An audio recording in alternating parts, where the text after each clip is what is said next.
الحمد للہ وکفا وسلام علی عبادہ الذین اصطفا اما بعد فاعوذ باللہ من الشیطان الرجیم بسم اللہ الرحمن الرحیم رب اشرح لی صدری ویسر لی امری واحلل عقدۃ من لسانی یفقہوا قولی۔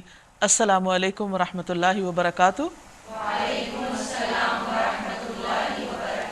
ناظرین، پروگرام فہم القرآن کے سلسلے میں آج ہم انشاءاللہ 13ویں پارے کا مطالعہ کریں گے۔ قرآن مجید اپنے پڑھنے والوں کے حق میں قیامت کے دن سفارشی بن کر آئے گا اور اس کی سفارش مانی جائے گی۔ یہ اپنے پڑھنے والوں کے لیے بحث کرے گا، ان کے لیے جھگڑے گا اور اس کی تصدیق کی جائے گی، یعنی اس کی بات مان لی جائے گی۔ تو جس نے اس کو اپنے سامنے رکھا، یعنی اپنی زندگی کا امام اور رہنما بنایا، یہ اس کی رہنمائی جنت کی طرف کرے گا، یعنی جنت تک پہنچا کر آئے گا۔ اور جس نے اس کو اپنی پیٹھ پیچھے رکھا، یعنی اس سے غافل ہو گئے، تو وہ اسے ہانک کر جہنم کی طرف لے جائے گا۔ لہٰذا ہم سب کے لیے ضروری ہے کہ اپنی نجات کے لیے اس اللہ کی کتاب کو ہمیشہ اپنی نگاہوں کے سامنے رکھیں اور اس کے مطابق اپنی زندگی کو بسر کریں، تاکہ یہ ہمیں کامیابی کی اعلیٰ ترین منزلوں تک پہنچائے۔ ناظرین، ہم سورۃ یوسف کا مطالعہ کر رہے تھے۔ ارشاد باری تعالیٰ ہے وَمَا أُبَرِّئُ نَفْسِي إِنَّ النَّفْسَ لَأَمَّارَةٌ بِالسُّوءِ إِلَّا مَا رَحِمَ رَبِّي إِنَّ رَبِّي غَفُورٌ رَحِيمٌ۔ میں کچھ اپنے نفس کی برات نہیں کر رہا ہوں، نفس تو بدی پر اکساتا ہی ہے، الا یہ کہ کسی پر میرے رب کی رحمت ہو، بے شک میرا رب بہت غفور الرحیم ہے۔ سورۃ یوسف کا مطالعہ کرتے ہوئے ہم یہاں تک پہنچے تھے کہ یوسف علیہ السلام کو جب جیل خانے سے نکالنے کے لیے ایلچی پہنچا پیغام لے کر، تو انہوں نے فوراً ہی اس آفر کو قبول نہیں کیا، بلکہ انہوں نے یہ مطالبہ کیا کہ جس واقعے کو بہانہ بنا کر مجھے جیل میں ڈالا گیا تھا، پہلے اس واقعے کی تحقیق کی جائے۔ اللہ کے دین کی طرف بلانے والا خواہ اللہ کی نگاہ میں سچا ہی کیوں نہ ہو، لیکن چونکہ اسے اللہ کا پیغام بندوں تک پہنچانا ہوتا ہے، اس لیے بندوں کے اندر اس کے بارے میں اعتماد ہونا بہت ضروری ہے۔ اس اعتماد کو بحال کرنے کے لیے اور اس بات کو لوگوں کے سامنے واضح کرنے کے لیے کہ انہوں نے کوئی خیانت نہیں کی تھی اور ان پر جو الزام لگایا گیا وہ سراسر جھوٹا تھا، تو انہوں نے پہلے اس واقعے کی تحقیق کا مطالبہ کیا، اور جب تحقیق ہو گئی اور بات سچی ہو گئی یوسف علیہ السلام کی کہ انہوں نے کوئی خیانت نہیں کی تھی، تو اس پر یہ کہنے کے بعد کہ لوگ جان لیں کہ میں نے خیانت نہیں کی، یہ بظاہر ایک ایسا بول تھا کہ جس میں تھوڑی سی اپنی تعریف نظر آتی ہے، لیکن ساتھ ہی وہ کہتے ہیں کہ یہ تعریف کی بات نہیں، میں اپنے نفس کی برات نہیں کر رہا، میں اپنے نفس کی پاکیزگی کا دم نہیں بھر رہا، نفس تو بدی پر اکساتا ہی ہے۔ ہاں، اگر اللہ کی رحمت ہو تو انسان ایسی خرابیوں سے محفوظ رہتا ہے، اور اللہ تعالیٰ بہت غفور الرحیم ہے۔ تو اس کے بعد جب معاملہ بالکل صاف ہو گیا، درست ہو گیا، وَقَالَ الْمَلِكُ ائْتُونِي بِهِ أَسْتَخْلِصْهُ لِنَفْسِي، بادشاہ نے کہا انہیں میرے پاس لاؤ تاکہ میں ان کو اپنے لیے مخصوص کر لوں۔ کہ ایسا عظیم انسان جسے بغیر کسی گناہ کے جیل میں ڈالا گیا ہے اور جس کے اندر ایسا اخلاق ہے، ایسا کردار ہے، اتنا زبردست علم ہے، اتنی سمجھ اور فہم ہے، وہ تو جیل میں نہیں میرے قریب ہونا چاہیے تاکہ لوگوں کو فائدہ پہنچے۔ فَلَمَّا كَلَّمَهُ، جب یوسف علیہ السلام نے اس سے گفتگو کی تو اس نے کہا اب آپ ہمارے ہاں قدر و منزلت رکھتے ہیں اور آپ کی امانت پر ہمیں پورا بھروسہ ہے۔ یاد رکھیے کہ امانت، دیانت، صداقت وہ صفات ہیں جو پیغمبروں کے اندر ہوتی ہیں، لہٰذا دین کا کام کرنے والوں اور دین کا پیغام پہنچانے والوں کے اندر بھی یہ صفات بدرجہ اتم ہونی چاہیے۔ یوسف علیہ السلام نے کہا ملک کے خزانے میرے سپرد کر دیجئے۔ خزانوں سے مراد یہاں وہی غلے کے کھتے ہیں یا سٹورز ہیں کہ جن کی حفاظت آئندہ سالوں کے لیے لوگوں کو قحط سے بچانے کے لیے ضروری تھی۔ تو بادشاہ کا کہنا یہ تھا کہ آپ میرے مقرب بن جائیے، آپ میرے ساتھ رہیے۔ تو یوسف علیہ السلام کہتے ہیں کہ آپ مجھے غلے کے اسٹورز پر مقرر کر دیجئے۔ ان دونوں میں سے زیادہ آرام طلبی کی چیز کون سی تھی، یا جس سے شہرت وہ حاصل کر سکتے تھے یا جس سے بڑے بڑے فائدے اٹھا سکتے تھے؟ وہ یہ کہ وہ بادشاہ کے آس پاس رہتے۔ لیکن انہوں نے اس پر اکتفا نہیں کیا، اس کو پسند نہیں کیا، بلکہ وہ ذمہ داری لی یا اس ذمہ داری کی طرف اشارہ کیا کہ جو عوام کے زیادہ فائدے کی تھی، جس کو ادا کر کے وہ آئندہ سالوں میں لوگوں کو قحط کے وقت کھانا کھلا سکتے تھے، ان کی ضروریات پوری کر سکتے تھے۔ اس لیے انہوں نے اپنی صلاحیت کے مطابق ذمہ داری کا انتخاب کیا۔ وَكَذَلِكَ مَكَّنَّا لِيُوسُفَ فِي الْأَرْضِ، اس طرح ہم نے اس سرزمین میں یوسف علیہ السلام کے لیے اقتدار کی راہ ہموار کی۔ وہ خود مختار تھے کہ اس میں جہاں چاہیں اپنی جگہ بنائیں، یعنی آہستہ آہستہ انہوں نے ایسا ٹرسٹ بلڈ کیا، لوگوں کی اتنی خدمت کی، اتنے فائدے کے بنے کہ پھر جب وہ بادشاہ فوت ہوا تو اس کے بعد پورے مصر کی حکومت ان کو دے دی گئی۔ ہم اپنی رحمت سے جس کو چاہتے ہیں نوازتے ہیں، نیک لوگوں کا اجر ہمارے ہاں مارا نہیں جاتا، یعنی جو شخص بھی اچھا کام کرتا ہے پوری امانت داری کے ساتھ، لوگوں کے فائدے کا ہوتا ہے، محسن ہوتا ہے، اللہ تعالیٰ اس کا اجر ضائع نہیں کرتے۔ آخرت میں بھی اس کو فائدہ ہوگا، لیکن اس سے پہلے دنیا میں بھی اس کی قدر و قیمت لوگوں کے سامنے آ جاتی ہے۔ وَلَأَجْرُ الْآخِرَةِ خَيْرٌ لِّلَّذِينَ آمَنُوا وَكَانُوا يَتَّقُونَ، اور آخرت کا اجر ان لوگوں کے لیے زیادہ بہتر ہے جو ایمان لے آئے اور خدا ترسی کے ساتھ کام کرتے رہے، یعنی اصل میں وہ کام کرنے والے لوگ تھے۔ وَجَاءَ إِخْوَةُ یوسف، اب ہوا یہ کہ 7-8 سال کے بعد ہر طرف قحط پھیل گیا۔ یہ قحط نہ صرف یہ کہ مصر کے اندر تھا بلکہ آس پاس کے ممالک میں بھی تھا۔ آس پاس کے ممالک میں کسی کے پاس نہ ایسا علم تھا، نہ ہنر تھا، اور نہ ہی انہوں نے اس کی کوئی تیاری کر رکھی تھی۔ بہرحال یہ خبر ہر جگہ پہنچ گئی کہ مصر میں ایک بہت ہی عدل پسند بادشاہ ہے اور بہت ہی بہترین انسان ہے جو ہر ایک کی مدد کر رہا ہے، اور ان کے پاس غلہ موجود ہے اور وہ سب کو سستے داموں دے بھی رہے ہیں۔ یہ بات جب یوسف علیہ السلام کے بھائیوں کو پہنچی تو وہ بھی اپنی ضرورت کے تحت مصر آئے۔ فَدَخَلُوا عَلَيْهِ، اس پر داخل ہوئے، کیونکہ سارا انتظام ان کے ہاتھ میں تھا اور یہ بنفس نفیس وہاں موجود ہو کر اپنی ذمہ داری نبھا رہے تھے، خود سپروائز کر رہے تھے۔ ظاہر ہے کہ ہر ایک کو اپنے ہاتھوں سے تو اٹھا کے نہیں دے رہے ہوں گے، لیکن پورا سسٹم خود دیکھ رہے تھے۔ اور یہ ایک حقیقت ہے کہ جب تک بڑا خود اس جگہ پر موجود نہ ہو اس وقت تک کام صحیح طور پر ہوتا نہیں۔ بہرحال وہ ان کے ہاں حاضر ہوئے۔ یوسف علیہ السلام نے انہیں پہچان لیا، کیونکہ ان کے اندر ان پچھلے چند سالوں میں اتنی تبدیلی نہیں آئی تھی جتنی یوسف علیہ السلام کے اندر آ چکی تھی ظاہری طور پر، مگر وہ اس سے ناآشنا تھے، وہ نہیں پہچان سکے کیونکہ وہ تو کنویں میں پھینک کے فارغ ہو چکے تھے۔ پھر جب اس نے ان کا سامان تیار کروا دیا تو چلتے وقت ان سے کہا اپنے سوتیلے بھائی کو بھی میرے پاس لاؤ، ہو سکتا ہے کہ انہوں نے اس بھائی کے لیے بھی غلہ مانگا ہو۔ دیکھتے نہیں ہو کہ میں کس طرح پیمانہ بھر کے دیتا ہوں اور کیسا اچھا مہمان نواز ہوں؟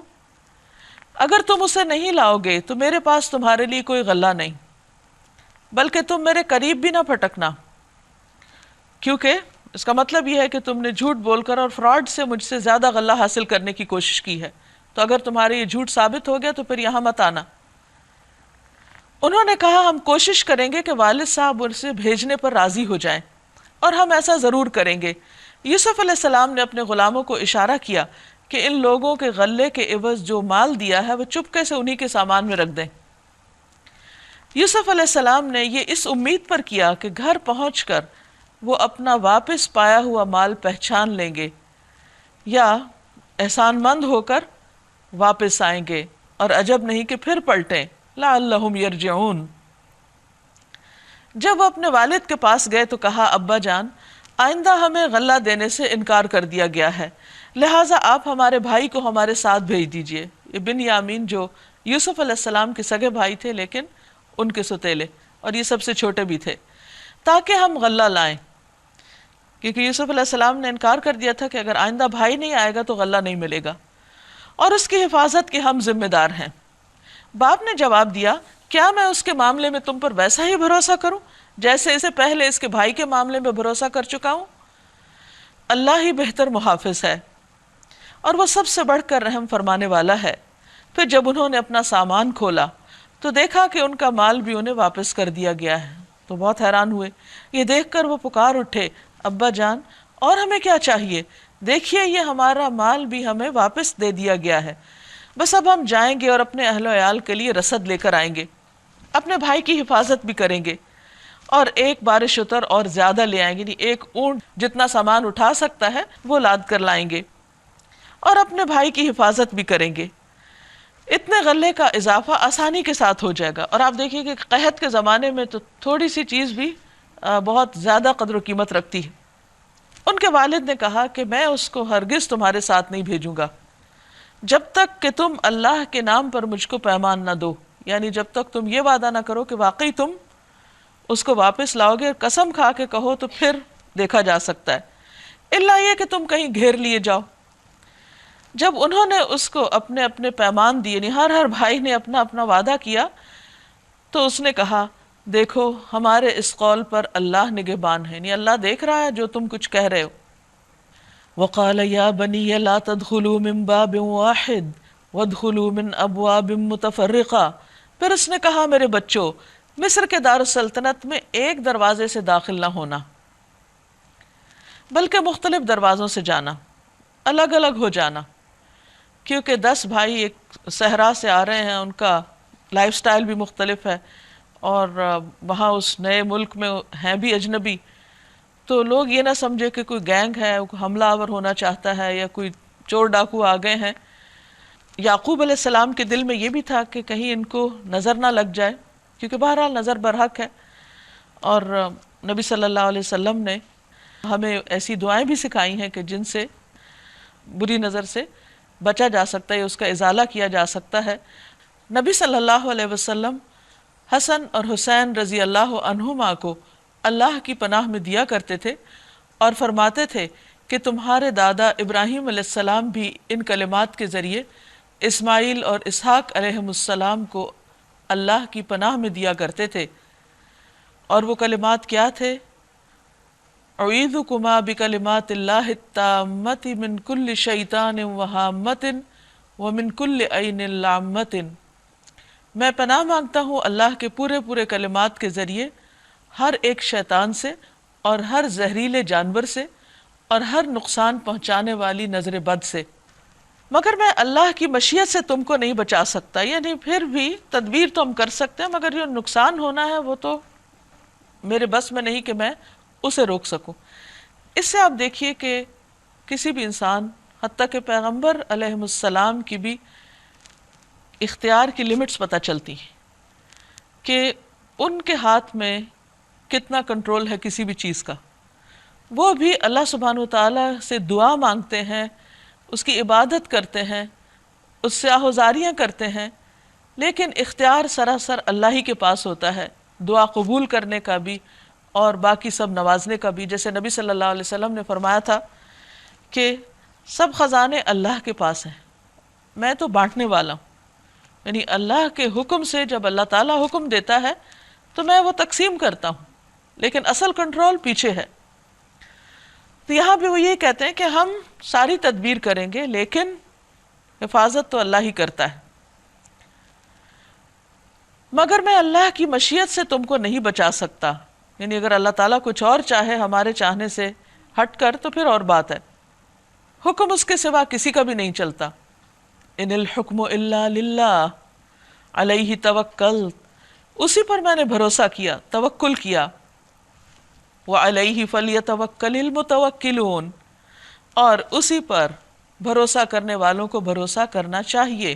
ولما دخلوا من حیث امرہم ابوہم، اور واقعہ بھی یہی ہوا کہ جب وہ اپنے باپ کی ہدایت کے مطابق شہر میں مختلف دروازوں سے داخل ہوئے تو اس کی یہ احتیاطی تدبیر اللہ کی مشیت کے مقابلے میں کچھ بھی کام نہ آ سکی، یعنی انہوں نے اپنی حفاظت کے لیے جو بھی کیا تھا وہ فائدہ نہ دیا۔ اس کی بھی ایک وجہ تھی، ہاں بس یعقوب علیہ السلام کے دل میں جو ایک کھٹک تھی اسے دور کرنے کے لیے اس نے اپنی سی کوشش کر لی یعنی بہت دفعہ ایسا ہوتا ہے کہ انسان اپنی طرف سے ساری حفاظتی تدبیریں بھی اختیار کر لیتا ہے، لیکن اس کے باوجود جو نقصان ہوتا ہے یا ہونا ہوتا ہے وہ ہو جاتا ہے۔ وہ کیوں ہوتا ہے، اس کی اصل مصلحت اور حکمت اللہ تعالیٰ کو ہی پتہ ہوتی ہے، لیکن اللہ تعالیٰ کا کوئی بھی کام چونکہ حکمت سے خالی نہیں، زندگی کے ہر واقعے میں ہمارے لیے ایک سبق ہوتا ہے۔ بظاہر دیکھنے میں دنیا کے اعتبار سے کچھ چیزیں ہمارے لیے سخت ناگوار ہوتی ہیں، ناپسندیدہ ہوتی ہیں، لیکن اللہ تعالیٰ کے ہاں ایک بڑا فائدہ ہوتا ہے ہمارے لیے۔ مومن کو تو ایک کانٹا بھی چبھتا ہے تو اس کے لیے اجر لکھا جاتا ہے۔ اگر دنیا میں کوئی بھی اس کو دکھ، تکلیف، پریشانی آتی ہے تو اللہ تعالیٰ اس کے عوض اس کے گناہ معاف کر دیتے ہیں اور اس کے درجات بلند کر دیتے ہیں۔ بعض اوقات دنیا سے کوئی چیز چلی جاتی، یعنی دنیا میں جو چیزیں ہمارے پاس ہوتی ہیں اس میں سے کوئی چلی جاتی، یا کوئی چیز ہماری مرضی کے خلاف ہو جاتی، ہم سمجھتے ہیں کہ ہمارے ساتھ اچھا نہیں ہوا، لیکن جب انسان اس واقعے پر صبر کر جاتا ہے، اللہ کی رضا پہ راضی ہو جاتا ہے، تو کل قیامت کے دن جب انسان اس کا اجر دیکھے گا تو حیران ہو جائے گا، اور پھر دعا کرے گا، تمنا کرے گا کہ کاش دنیا میں اس سے بھی زیادہ چلا جاتا، کیونکہ سب کچھ اللہ کے پاس واپس ملنے والا ہے۔ زیادہ غم اور تکلیف اس کو ہوتی ہے جس کو یہ یقین نہ ہو کہ ہر جانے والی چیز اللہ لوٹا دے گا۔ جب اس نے واپس ملنا ہی ہے اور بہتر جگہ ملنا ہے، بہتر حالت میں ملنا ہے، کئی گنا زیادہ ملنا ہے، تو پھر انسان کو غم اور افسوس نہیں رہتا، انسان اس پر صبر کر جاتا ہے۔ اب یہاں بھی کچھ ایسا ہی معاملہ ہے، جیسے یوسف علیہ السلام کے کھو جانے پر یعقوب علیہ السلام نے صبر کیا اور کہا کہ صبر جمیل، بہت اچھا صبر کروں گا، اور آپ دیکھیں گے کہ کس طرح کتنا بہترین انجام دنیا میں بھی سامنے آتا ہے۔ فرمایا بے شک وہ ہماری دی ہوئی تعلیم سے صاحب علم تھا، مگر اکثر لوگ معاملے کی حقیقت کو نہیں جانتے، یعنی بہت سے لوگوں کو یہ نہیں معلوم کہ تدبیر اور توکل کے درمیان کیا تعلق ہے۔ وَلَمَّا دَخَلُوا عَلَى يُوسُفَ آوَى إِلَيْهِ أَخَاهُ، یہ لوگ جب یوسف علیہ السلام کے حضور پہنچے تو اس نے اپنے بھائی کو الگ بلا لیا، یعنی بنیامین کو، اور اسے بتا دیا کہ میں تیرا وہی بھائی ہوں جو کھو گیا تھا۔ اب تو ان باتوں کا غم نہ کر جو یہ لوگ کرتے رہے ہیں، یعنی میرے بعد بھی جو 21-22 سال یہ تمہیں ستاتے رہے ہیں، وہ ان سب باتوں کو بھول جاؤ، اگنور کر دو، درگزر کرو۔ فلما جہزہم بجہازہم، جب یوسف علیہ السلام بھائیوں کا سامان لدوانے لگے تو اس نے بھائی کے سامان میں اپنا پیالہ رکھ دیا۔ پھر ایک پکارنے والے نے پکار کر کہا، اے قافلے والو، تم لوگ چور ہو۔ انہوں نے پلٹ کر پوچھا، تمہاری کیا چیز کھو گئی ہے؟ سرکاری ملازموں نے کہا، بادشاہ کا پیمانہ ہم کو نہیں ملتا۔ تو ان کے پکارنے والے نے کہا، جو شخص لا کر دے گا اس کے لیے ایک بار شتر انعام ہے، یعنی ایک اونٹ بھر غلہ مزید ہے، اس کا ذمہ میں لیتا ہوں۔ ان بھائیوں نے کہا، خدا کی قسم تم لوگ خوب جانتے ہو کہ ہم اس ملک میں فساد کرنے نہیں آئے، اور وہ سخت پریشان ہوئے، اور ہم چوریاں کرنے والے لوگ نہیں۔ انہوں نے کہا، اچھا اگر تمہاری بات جھوٹی نکلی تو چور کی کیا سزا؟ انہوں نے کہا، اس کی سزا جس کے سامان میں سے چیز نکلے وہ آپ ہی اپنی سزا میں رکھ لیا جائے۔ یعنی دین ابراہیمی میں چور کی سزا یہی تھی کہ وہ اس کا غلام بنا دیا جائے جس کا وہ سامان چوری کرے۔ ہمارے ہاں تو ایسے ظالموں کو سزا دینے کا یہی طریقہ ہے۔ تب یوسف علیہ السلام نے اپنے بھائی سے پہلے ان کی خرجیوں کی تلاشی لینی شروع کی، ان کا سامان کھولا، پھر اپنے بھائی کی خرجی سے گمشدہ چیز برآمد کر لی۔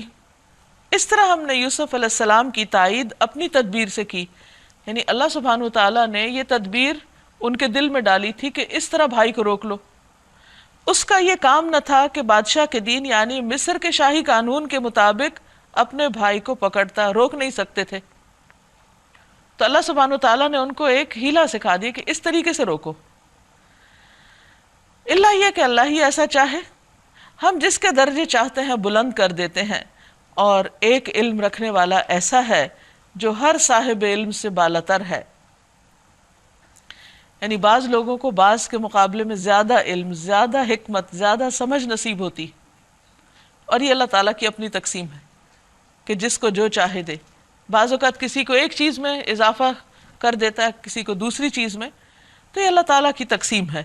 اس لیے بندے کو اللہ کی تقسیم پر راضی رہنا چاہیے، اور جس کے پاس زیادہ ہو دوسروں کے مقابلے میں وہ کبھی تکبر نہ کرے. وہ کیا سوچے؟ وہ یہ سوچے کہ اس میں ایک تو میرا امتحان ہے، اور دوسرے یہ کہ ان سب چیزوں کا اللہ مالک ہے، یہ میرے پاس بطور امانت ہے، اور سب سے زیادہ تو اللہ کے پاس ہے. تو بندے کے لیے تو تکبر جائز ہی نہیں، خواہ علم، خواہ حسن، خواہ مال، خواہ اولاد، کسی بھی دنیاوی نعمت میں وہ دوسروں سے بڑھ کر ہو تو ہمیشہ اس کے اندر ایک عاجزی رہے، اور دوسرے انسانوں کے ساتھ حسن سلوک کرتا رہے اور اللہ سے ڈرتا رہے. قالوا ان يسرق فقد سرق اخ له من قبل. ان بھائیوں نے کہا یہ چوری کرے تو تعجب کی کچھ بات نہیں، یعنی ابھی اپنی خفت مٹانا چاہ رہے تھے کہ یہ کیا ہو گیا. وہ تو بہت شور تھے کہ کسی بھائی نے چوری نہیں کی، اور وہ ایسے لوگ نہیں ہیں، اور واقعی نہیں پیغمبروں کی اولاد تھے. تو اب کیا ہوا؟ انہوں نے یوسف علیہ السلام پر الزام لگا دیا، لیکن ان کو یہ نہیں معلوم تھا کہ جو سامنے کھڑے ہیں انہی کے بارے میں وہ اتنی غلط بات کر رہے ہیں. یوسف علیہ السلام ان کی یہ بات سن کر پی گئے، بولے نہیں. یہاں آپ دیکھیے کتنا بڑا ظرف ہے، کتنی بڑی وسعت ہے، اور کیسا زبردست اخلاق ہے کہ اتنا بڑا الزام لگ رہا ہے، اور وہ ایک بہت بڑے عہدے پر ہیں اس وقت، اور وہ محسن ہیں، اور یہ سن کر کچھ بھی نہیں کہتے، ظاہر بھی نہیں کرتے، چہرے پہ بل بھی نہیں آنے دیتے، کسی طرح سے بھی نہیں کسی کو پتہ چلتا کہ کیا ہوا، نہ ان بھائیوں کو، نہ اور آس پاس کے ملازمین کو، کسی کو بھی نہیں. اس کو کہتے ہیں صبر جمیل، کہ مومن کا غم اس کے دل میں ہوتا ہے، وہ اس کے چہرے تک بھی نہیں آتا. اور یقیناً یہ اعلیٰ درجات والوں ہی کی صفات ہوتی ہیں، کیونکہ وہ اپنے دل ہی دل میں اپنے رب کو پکارتا ہے، اس سے مدد مانگتا ہے. یوسف علیہ السلام ان کی یہ بات سن کر پی گئے، حقیقت ان پر نہ کھولی، بس اتنا کہہ کے رہ گئے، یعنی دل میں کہا بڑے ہی برے ہو تم لوگ جو یہ الزام مجھ پہ لگا رہے. اس کی حقیقت خدا خوب جانتا ہے. بعض تفاسیر میں یہ آیا کہ بچپن میں انہوں نے اپنی نانی کے گھر سے ایک بت اٹھا کر چپکے سے توڑ دیا تھا، تو اس واقعے کو انہوں نے چوری کا رنگ دے دیا، حالانکہ اس کی حقیقت کچھ اور تھی، وہ بات کچھ اور تھی. پھر انہوں نے کہا قالوا یا ایھا العزیز، ابھی چور کہہ رہے ہیں، ابھی کہتے ہیں اے عزیز، اے سرکار. ان لہ ابا شیخا کبیرا، یعنی یہ انسان کی جہالت ہے نا، لا علمی ہے، اس کی غفلت ہے، اور پھر بھی وہ اپنے آپ کو بڑی چیز سمجھتا ہے. انہوں نے کہا اے سردار ذی اقتدار، اے عزیز، اس کا باپ بہت بوڑھا آدمی، اس کی جگہ آپ ہم میں سے کسی کو رکھ لیجئے، ہم آپ کو بڑا ہی نیک نفس انسان پاتے ہیں. مزید تعریف کر رہے ہیں. یوسف علیہ السلام نے کہا پناہ و خدا، دوسرے کسی شخص کو ہم کیسے رکھ سکتے ہیں؟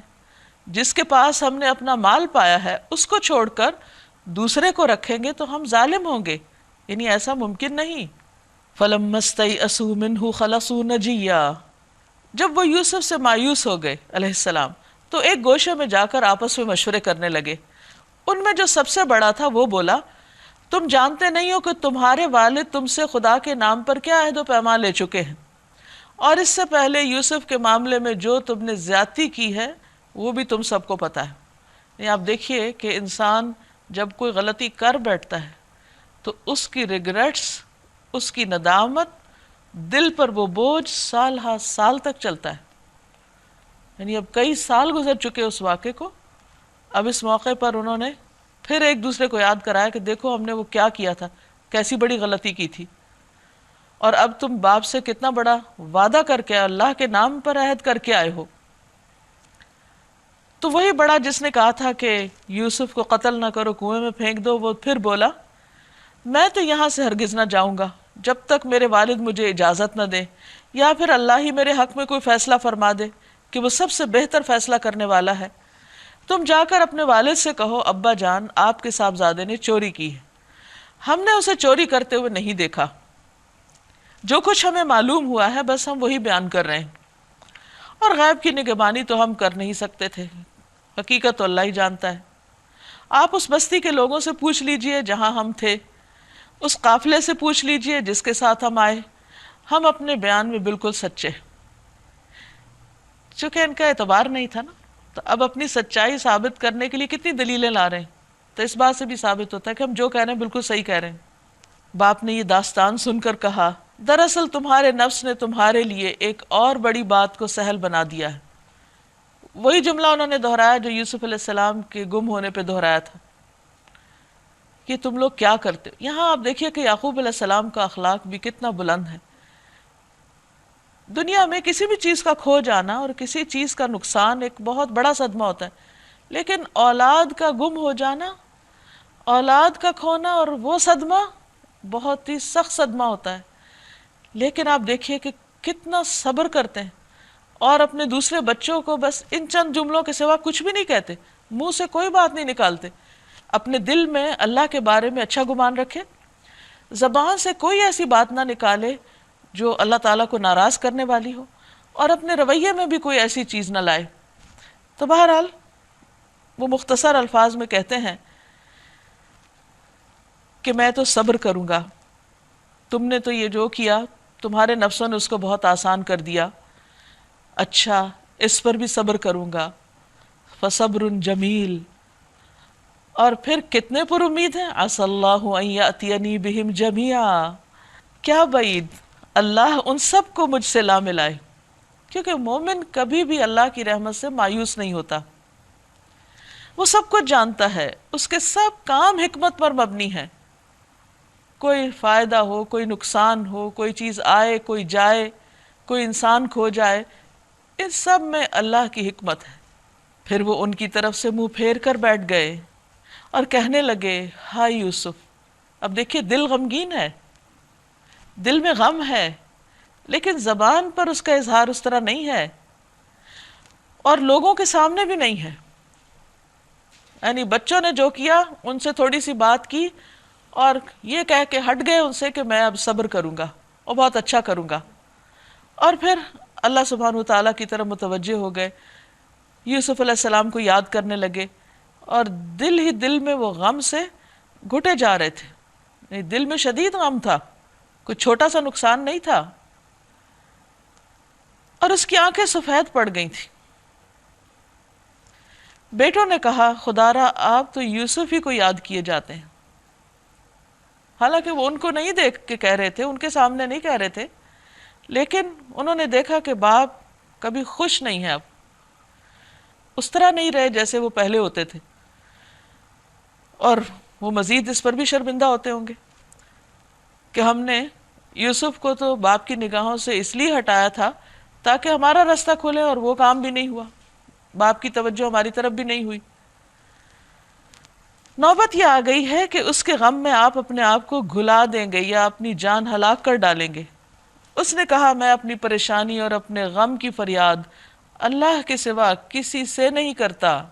قال انما اشکو بثی وحزنی الی اللہ، میں تمہیں کچھ نہیں کہہ رہا، میں اپنے رب سے فریادیں کر رہا ہوں۔ اور یہی صبر جمیل ہوتا ہے کہ انسان کے دل میں غم ہو لیکن لوگوں کے سامنے زیادہ صدمے کا اظہار نہ کرے، بس اللہ سے دعائیں مانگے، اللہ سے باتیں کرے، اللہ تعالیٰ سے راز و نیاز کرے، اس کو اپنے غم کی فریاد اور اپنے دل کا حال سنائے، کیونکہ اصل پہ تو مدد پر قادر اللہ تعالیٰ ہی ہوتا ہے، بندے کچھ نہیں کر سکتے۔ نبی صلی اللہ علیہ وسلم نے ایک دعا سکھائی ہے، اللہم لا سہل الا ما جعلتہ سہلا وانت تجعل الحزن اذا شئت سہلا، اے اللہ نہیں کوئی کام آسان مگر وہی جسے تو آسان کر دے، اور تو جب چاہتا ہے مشکل کو آسان کر دیتا ہے، اور اللہ سے جیسا میں واقف ہوں تم نہیں ہو، یعنی میرا رب پر بڑا ایمان ہے، بھروسہ ہے۔ پھر کہتے ہیں، یا بنی اذهبوا، اے بچوں جاؤ، فتحسسوا من یوسف و اخی، جاؤ یوسف اور اس کے بھائی کو تلاش کرو، کوئی ان کی ٹو لگاؤ، کھوج لگاؤ، نا امید نہیں ہیں، مایوس نہیں ہیں، اور مسلسل کوشش کر رہے ہیں. یعنی بندے کا کیا کام ہے کہ وہ کسی بھی غم اور صدمے پر ہاتھ پہ ہاتھ دھر کے نہ بیٹھ جائے، گم سم نہ ہو جائے، کام نہ چھوڑ دے، کوشش نہ چھوڑے. یعنی توکل کرنے کا مطلب یہ نہیں کہ انسان کوشش چھوڑ دے، بلکہ مزید کوشش کرے اور اس چیز کو تلاش کرے جس کو کرنا چاہیے. اور پھر کہتے ہیں وَلَا تَيْأَسُوا مِن رَّوْحِ اللَّهِ، اللہ کی رحمت سے مایوس نہ ہو. إِنَّهُ لَا يَيْأَسُ مِن رَّوْحِ اللَّهِ إِلَّا الْقَوْمُ الْكَافِرُونَ، کیونکہ اللہ کی رحمت سے تو صرف کافر ہی مایوس ہوتے ہیں، مومن کبھی بھی مایوس نہیں ہوتا. عبداللہ بن عباس رضی اللہ عنہ سے روایت ہے کہ ایک آدمی نے کہا اے اللہ کے رسول صلی اللہ علیہ وسلم، کبیرہ گناہ کون سے ہیں؟ آپ نے فرمایا اللہ کے ساتھ شرک کرنا، اللہ کے رزق سے نا امید ہونا، اور اس کی رحمت سے مایوس ہونا. گویا رحمت سے مایوسی یہ ایک کبیرہ گناہ ہے. پھر جب یہ لوگ مصر جا کر یوسف علیہ السلام کی پیشی میں داخل ہوئے تو انہوں نے عرض کیا اے عزیز، اے سرکار، ہم اور ہمارے اہل و عیال سخت مصیبت میں مبتلا ہیں اور ہم کچھ حقیر سی پونجی لے کر آئے ہیں، اب تو ہمارے پاس پیسے بھی نہیں، آپ ہمیں بھرپور غلہ عنایت فرمائیں اور ہم کو خیرات دیں. کیا وقت ہوگا کہ جس شخص کو انہوں نے کنویں میں پھینکا اس کے آگے کس بے بسی کے ساتھ ہاتھ پھیلا رہے. اور یہ چند سالوں کی بات تھی کہ حالات کس طرح ہو گئے. وہ جو خود کو ایک بڑا جتھا کہتے تھے اور اپنی بڑائی اور اپنی قوت اور اپنی تدبیروں پر بہت جن کو مان تھا، آج وہ کس طرح اسی بھائی کے سامنے صدقہ مانگ رہے ہیں کہ تصدق علینا. انسان کو اگر یہ یقین ہو جائے کہ سارے اختیارات اللہ کے پاس ہیں، نعمتوں اور رزق کی تقسیم بھی اللہ کرتا ہے، اگر کوئی حسد کی وجہ سے کسی سے کچھ چھیننا بھی چاہتا ہے تو چھین نہیں سکتا. وقتی طور پر ہو سکتا ہے کہ اس کو کوئی نقصان دے دے، لیکن اگر اس کی قسمت میں اللہ نے لکھ دیا ہے کچھ، رزق ہو یا عزت ہو، تو وہ اس کو مل کر رہے گا، اور دوسروں کو محروم کرنے والے خود محروم ہی رہیں گے. اور پھر کہتے ہیں اللہ خیرات کرنے والوں کو جزا دیتا ہے. یہ سن کر یوسف سے رہا نہ گیا. اب بھائی تھے نا، وہ بھی دل بھر آیا. اس نے کہا تمہیں کچھ معلوم بھی ہے تم نے یوسف اور اس کے بھائی کے ساتھ کیا کیا تھا جب تم نادان تھے؟ اور دیکھیں بینیفٹ آف ڈاؤٹ دیتے، جب تم نادان تھے، ناسمجھ تھے. رسول اللہ صلی اللہ علیہ وسلم نے فرمایا اللہ نرمی کرنے والا ہے اور نرمی کو پسند کرتا ہے، اور نرمی پر اس قدر عطا فرماتا ہے جو سختی یا اس کے علاوہ کسی اور چیز پر عطا نہیں فرماتا. وہ چونک کے بولے ہائے کیا تم یوسف ہو؟ اس نے کہا ہاں میں یوسف ہوں. کوئی تکبر نہیں بات میں، کوئی بڑائی نہیں، کچھ نہیں. ہاں میں یوسف ہوں، انا یوسف، دو لفظ، انا یوسف وہذا اخی، اور یہ میرا بھائی. قد من اللہ علینا، سارا احسان تو اللہ کا ہے ہم پر، کوئی کریڈٹ خود نہیں لیتے. جیسے جیل میں ان قیدیوں سے بات کرتے ہوئے کہا کہ اللہ کا ہم پر احسان ہے کہ اس نے ہمیں یہ راہ دکھائی. حقیقت یہ ہے انہ من یتقی ویصبر فان اللہ لا یضیع اجر المحسنین، اگر کوئی تقوی اور صبر سے کام لے تو اللہ کے ہاں ایسے نیک لوگوں کا اجر مارا نہیں جاتا. اللہ تعالیٰ تقوی اور صبر پر وہ دیتا ہے کہ انسان سوچ بھی نہیں سکتا. لیکن یہی دو خوبیاں انسان کے اندر آنا سب سے بڑا مشکل کام ہے. انہوں نے کہا بخدا کہ تم کو اللہ نے ہم پر فضیلت بخشی اور واقعی ہم خطا کار تھے. اب یہاں آ کر وہ بالکل سچی بات کرتے ہیں، اپنی غلطی کا بھی اعتراف کر لیتے ہیں اور یوسف علیہ السلام کی بڑائی کا بھی اعتراف کر لیتے ہیں. کوئی بھی انسان کتنی بھی بڑی غلطی کر جائے، خواہ اپنے بھائی کو بھی کنویں میں پھینک ڈالے، لیکن اس کے بعد بھی اس کے لیے موقع ہوتا ہے کہ وہ توبہ کر لے. اور توبہ کے لیے لازمی شرط کیا ہے؟ کہ انسان اپنی غلطی کا اعتراف کرے، علل اعلان غلطی کا اعتراف، اور پھر دوسرے کی فضیلت کا بھی اعتراف. کیونکہ انسان کا حسد، اس کی دل کی تنگی اس کو یہ کرنے نہیں دیتی. کیونکہ ایسا کرنے میں اس کی انا کو ٹھیس پہنچتی کہ میں دوسرے کی بڑائی کیسے مانوں، حالانکہ وہ تو ایک فیکٹ ہے، جس کو اللہ نے ہم سے زیادہ دی ہے کوئی بھی چیز وہ تو ہے ہی، ہم مانیں یا نہ مانیں وہ تو اس کے پاس ہے۔ اگر ہم انکار کرتے تو اس کا مطلب یہ کہ ہم ایک فیکٹ کو جھٹلا رہے ہیں، اور کسی بھی سچائی کو جھٹلانے سے وہ سچائی تو اپنی جگہ برقرار ہی رہتی ہے، نقصان اس کا ہوتا ہے جو خود کو دھوکہ دے رہا ہوتا ہے اس کو نہ مان کر۔ تو بہرحال انہوں نے اپنی غلطی کا اعتراف کر لیا، اور یوسف علیہ السلام کی عظمت دیکھیے، اس نے جواب دیا آج تم پر کوئی گرفت نہیں، میں تم سے کوئی انتقام نہیں لوں گا، لا تثریب علیکم اليوم۔ پھر ان کے لیے دعا کرتے ہیں یغفر اللہ لکم، اللہ تم کو معاف کر دے، اللہ تمہیں بخش دے۔ اس سے پہلے وہ اپنی غلطی مان رہے ہیں تو یہ دعا کر رہے ہیں، تو جو شخص توبہ کرنا چاہے پہلے اس کو اپنی غلطی کا اعتراف کرنا چاہیے۔ وَهُوَ أَرْحَمُ الرَّاحِمِينَ، اور وہ سب سے بڑھ کر رحم فرمانے والا ہے۔ اذهبوا بقمیصی هذا فألقوه على وجه أبي يأت بصيرا وأتوني بأهلكم أجمعين۔ جاؤ میرا یہ قمیص لے جاؤ اور میرے والد کے منہ پر ڈال دو اور ان کی بینائی پلٹ آئے گی، اور اپنے سب اہل و عیال کو میرے پاس لے آؤ۔ اب تقریباً 67 لوگ تھے بنی اسرائیل کے خاندان کے، یعنی حضرت یعقوب کے بچے اور ان کے بچے، یہ سارے کے سارے اب مصر روانہ ہوتے ہیں۔ جب یہ قافلہ مصر سے روانہ ہوا، یعنی وہ سارے بھائی اب واپس جا رہے ہیں والد کے پاس، تو ان کے باپ نے کنعان میں کہا میں یوسف کی خوشبو محسوس کر رہا ہوں۔ حالانکہ آپ دیکھیے کہ یوسف علیہ السلام جب ان کے بھائیوں نے انہیں کنویں میں پھینکا تھا اور 3 دن تک وہ وہاں رہے تھے، تو یعقوب علیہ السلام کو کچھ پتہ نہیں چلا تھا کہ وہ کہاں ہے، کیونکہ پیغمبروں کا علم ذاتی نہیں ہوتا کہ وہ جب چاہیں جو چیز چاہیں دیکھ لیں یا مستقبل کا حال معلوم کر لیں۔ ہاں اللہ تعالیٰ جب انہیں کوئی چیز دکھانا چاہتا ہے تو وہ اس وقت دیکھ لیتے ہیں۔ اب یہ ابھی مصر سے روانہ ہوئے ہیں، اور یعقوب علیہ السلام کو فلسطین میں بیٹھ کر یعنی یوسف علیہ السلام کی خوشبو آ رہی، حالانکہ کئی سالوں سے وہ مصر کے اندر موجود ہیں اور ان کو خوشبو نہیں آتی۔ بہرحال اللہ تعالیٰ جب جو چیز دکھانا چاہے وہ اس کے اختیار میں ہے۔ تم لوگ کہیں یہ نہ کہنے لگو کہ میں بڑھاپے میں سٹھیا گیا ہوں۔ گھر کے لوگ بولے خدا کی قسم آپ ابھی تک اپنے اسی پرانے خبت میں پڑے ہوئے ہیں، آپ یوسف کو نہیں بھولتے۔ پھر جب خوشخبری لانے والا آیا تو اس نے یوسف علیہ السلام کا قمیص یعقوب علیہ السلام کے منہ پہ ڈال دیا، اور یکایک اس کی بینائی واپس آ گئی، وہ دیکھنے لگے۔ تب اس نے کہا میں تم سے کہتا نہ تھا، میں اللہ کی طرف سے وہ کچھ جانتا ہوں جو تم نہیں جانتے۔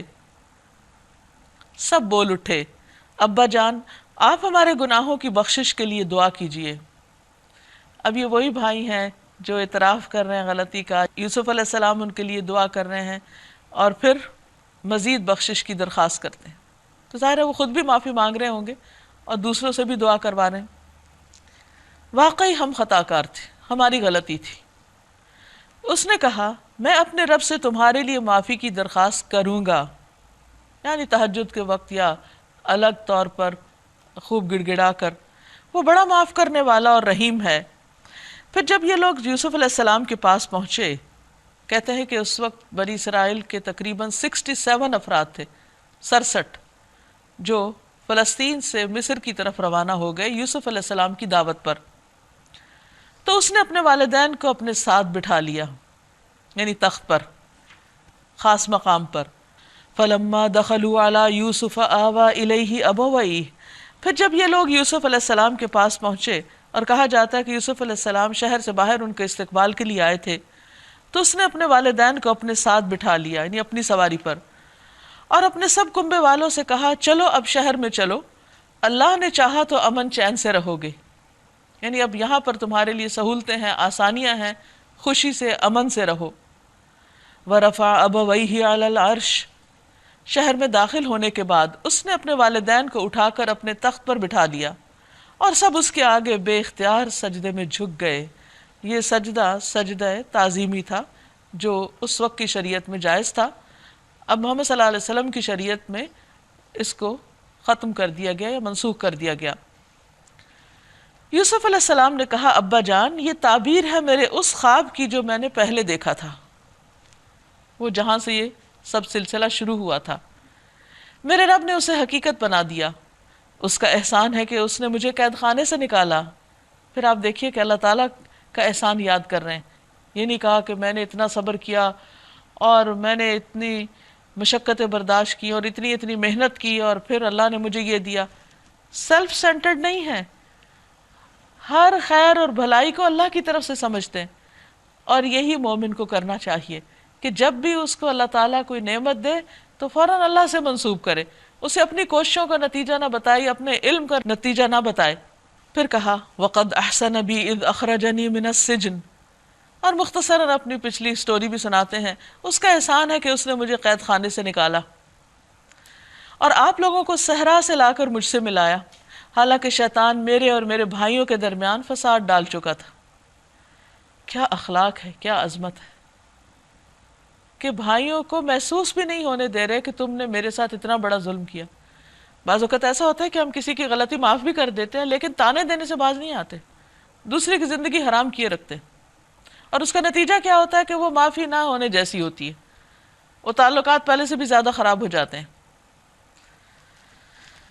واقعہ یہ ہے کہ میرا رب غیر محسوس تدبیروں سے اپنی مشیت پوری کرتا ہے، یعنی انسانوں کو نظر نہیں آتا لیکن اللہ سبحانہ و تعالیٰ ایک خاص طریقے سے اپنا کام کرتے ہیں، اور لوگ بے صبرے ہو جاتے ہیں اور ہمت ہار بیٹھتے ہیں اور مایوس ہونے لگتے ہیں، اور شیطان وہاں کود پڑتا ہے۔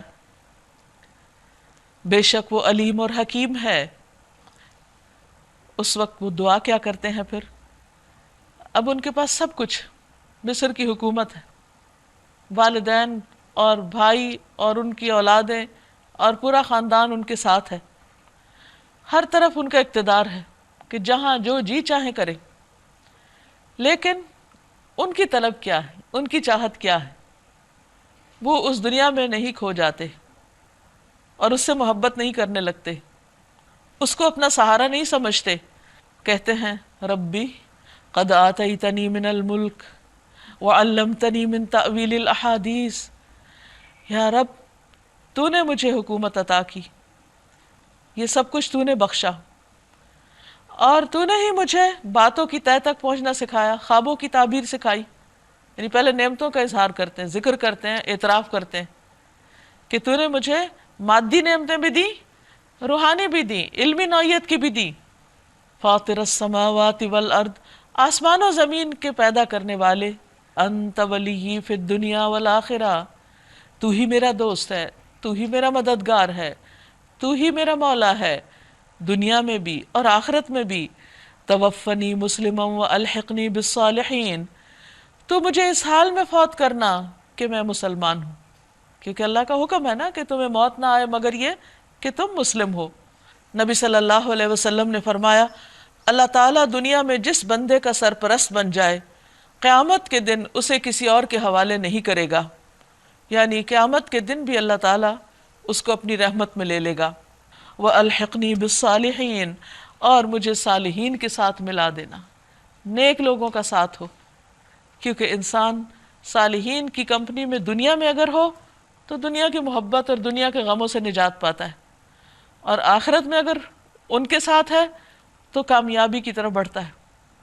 تو صالحین، اللہ کے پیارے نیک بندوں کی دوستی، ان کے ساتھ تعلق انسان کے لیے دونوں جہانوں کی خوشیوں اور راحتوں کا سبب ہے۔ لیکن انسان اگر ہر وقت ان لوگوں میں اٹھتا ہے جو دنیا سے محبت کرتے ہیں تو یا تو اس کی کیفیت یہ ہوتی ہے کہ ان کی باتوں سے وہ اپنی محرومیوں کو دیکھنے لگتا ہے، یعنی اگر ان کے پاس زیادہ ہے تو وہ کہتا ہے کہ میرے پاس کیوں نہیں، اور اگر ان کے پاس کم ہو تو انسان تکبر میں مبتلا ہونے لگتا ہے کہ میں فلاں اور فلاں سے بہتر ہوں۔ لیکن جب انسان نیک لوگوں کے بیچ میں بیٹھتا ہے تو اگر وہ اس سے زیادہ نیک ہو تو اس کے دل میں آتا ہے کہ میں بھی نیک بن جاؤں، اگر وہ ان سے بہتر ہوتا ہے تو ان کا مددگار ہوتا ہے کہ میں ان کی مدد کروں۔ تو یہ اتنی زبردست دعا ہے کہ جس میں انسان کی سب سے زیادہ بڑی تمنا اور بڑی کامیابی کے لیے جو چیز ضروری ہے اس کا ذکر ہے کہ ایک طرف اسلام کی نعمت ہو اور دوسری طرف اچھی کمپنی ہو۔ اے محمد صلی اللہ علیہ وسلم، یہ قصہ غیب کی خبروں میں سے ہے جو ہم تم پر وحی کر رہے ہیں، ورنہ تم اس وقت موجود نہ تھے جب یوسف علیہ السلام کے بھائیوں نے آپس میں اتفاق کر کے سازش کی تھی یعنی ہم نے وحی کے ذریعے آپ کو یہ بتایا، یہ آپ کا ذاتی علم نہیں ہے، مگر تم خواہ کتنا ہی چاہو ان میں سے اکثر لوگ مان کر دینے والے نہیں، حالانکہ تم اس خدمت پر ان سے کوئی اجرت بھی نہیں مانگتے۔ یہ تو ایک نصیحت ہے جو دنیا والوں کے لیے عام ہے۔ زمین اور آسمانوں میں کتنی ہی نشانیاں ہیں جن پر سے یہ لوگ گزرتے ہیں اور ذرا توجہ نہیں کرتے، یعنی ان میں اپنے رب کو نہیں پاتے، رب کی معرفت ان کے ذریعے حاصل نہیں کرتے۔ ان میں سے اکثر لوگ اللہ کو مانتے ہیں مگر اس طرح کہ اس کے ساتھ دوسروں کو بھی شریک ٹھہراتے ہیں، ان دوسروں کو اپنا سہارا بنا لیتے ہیں، ان کے گرویدہ ہو جاتے ہیں اور اللہ تعالیٰ کو بھلا دیتے ہیں۔ کیا یہ مطمئن ہیں کہ خدا کے عذاب کی کوئی بلا انہیں دبوچ نہ لے گی، یا بے خبری میں قیامت کی گھڑی اچانک ان پر نہ آ جائے گی؟ تم ان سے صاف کہہ دو، قُلْ هَٰذِهِ سَبِيلِي أَدْعُو إِلَى اللَّهِ، کہہ دیجئے میرا راستہ تو یہ ہے کہ میں اللہ کی طرف بلاتا ہوں۔ یعنی نبی صلی اللہ علیہ وسلم کو اللہ تعالیٰ نے فرمایا کہ آپ لوگوں کو اعلان کر دیجئے، ان کو بتا دیجئے کہ میرا یہ مشن ہے کہ میں لوگوں کو اللہ سے جوڑوں، اللہ کی طرف بلاؤں، علی بصیرتن، بصیرت کے ساتھ، شعوری طور پر، تقلیدی اور رواجی طور پر نہیں، پورا سوچ سمجھ کے شرح صدر کے ساتھ میں نے یہ راہ اور یہ راستہ اپنایا ہے۔ انا ومن اتبعنی، میں بھی اور جو میرے فالوورز ہیں جنہوں نے میری پیروی کی، یعنی اس دور میں بھی اور قیامت تک جو بھی نبی صلی اللہ علیہ وسلم کا اتباع کرنے والے ہیں، یعنی آپ کی امت کے لوگ، ان کا بھی یہ فرض بنتا ہے کہ وہ لوگوں کو اللہ کی طرف بلائیں، اللہ کی طرف دعوت دیں، اور اس کام کو احسان سمجھ کر یا مجبوری کے تحت نہ کریں، علی بصیرہ کریں، پورے شعور کے ساتھ کریں، اس کو اپنا کام سمجھتے ہوئے اور ایک فائدے کا کام سمجھتے ہوئے کریں، کیونکہ الدال علی الخیر کفاعلہ، نیکی کی طرف بلانے والا، اس کی راہ دکھانے والا ایسا جیسے خود کرنے والا۔ تو اگر کوئی شخص کسی کی وجہ سے ہدایت کی طرف آ جاتا ہے تو ایک حدیث کے مطابق اس کے لیے وہ 100 سرخ قیمتی اونٹوں سے زیادہ بہتر ہے۔ تو یہ سب سے زیادہ نفع کا سودا ہے جو انسان کرتا ہے، کہ خود بھی اللہ سے محبت کرتا ہے اور اس کے ساتھ ساتھ لوگوں کے دل میں اللہ کی محبت پیدا کرتا ہے، ان کو اللہ سے ملاتا ہے۔ پیغمبر کبھی یہ کام نہیں کرتے کہ لوگوں کو اپنے ساتھ جوڑ لیں، اور اس سے ہمیشہ پرہیز کرنا چاہیے، کیونکہ یہی پھر بات ہو جاتی ہے کہ اللہ کو بھی مانتے ہیں اور اس کے ساتھ اوروں کو شریک کر لیتے ہیں۔ اسی لیے اسلام میں شخصیت پرستی جو ہے وہ ناپسندیدہ ہے۔ قوم نوح شخصیت پرستی کی وجہ سے ہی شرک میں مبتلا ہوئے تھے۔ ٹھیک ہے، بزرگوں کا احترام کرنا چاہیے، ان کا ادب ہونا چاہیے، ان سے محبت ہونی چاہیے، لیکن بھروسہ صرف اللہ پہ کرنا چاہیے، اور سب سے بڑھ کر اللہ کی محبت دل میں ہونی چاہیے۔ پھر فرمایا وَسُبْحَانَ اللَّهِ، اور پاک ہے اللہ، وَمَا أَنَا مِنَ الْمُشْرِكِينَ، اور میں مشرکین میں سے نہیں ہوں۔ اے محمد صلی اللہ علیہ وسلم، تم سے پہلے ہم نے جو پیغمبر بھیجے تھے وہ سب بھی انسان ہی تھے اور انہی بستیوں کے رہنے والوں میں سے تھے، اور انہی کی طرف ہم وہی بھیجتے رہے۔ پھر کیا یہ لوگ زمین میں چلے پھرے نہیں کہ ان قوموں کا انجام انہیں نظر آتا جو ان سے پہلے گزر چکی ہیں؟ یقیناً آخرت کا گھر ان لوگوں کے لیے اور زیادہ بہتر ہے جنہوں نے پیغمبروں کی بات مان کر تقوی کی روش اختیار کی۔ کیا اب بھی تم لوگ نہ سمجھو گے؟ پہلے پیغمبروں کے ساتھ یہی ہوتا رہا کہ وہ مدتوں لوگوں کو نصیحت کرتے رہے اور لوگوں نے ان کی بھی بات نہیں سنی، تو کوئی بات نہیں، آپ کی بھی یہ نہیں سن رہے تو انہی کے حق میں اچھا نہیں۔ یہاں تک کہ جب پیغمبر لوگوں سے مایوس ہو گئے اور لوگوں نے بھی سمجھ لیا کہ ان سے جھوٹ بولا گیا تھا، تو ہماری مدد یکایک پیغمبروں کو پہنچ گئی، اور پھر جب ایسا موقع آ جاتا ہے تو ہمارا قاعدہ یہ ہے کہ جسے ہم چاہتے ہیں بچا لیتے ہیں، اور مجرموں پر سے تو ہمارا عذاب ٹالا ہی نہیں جا سکتا۔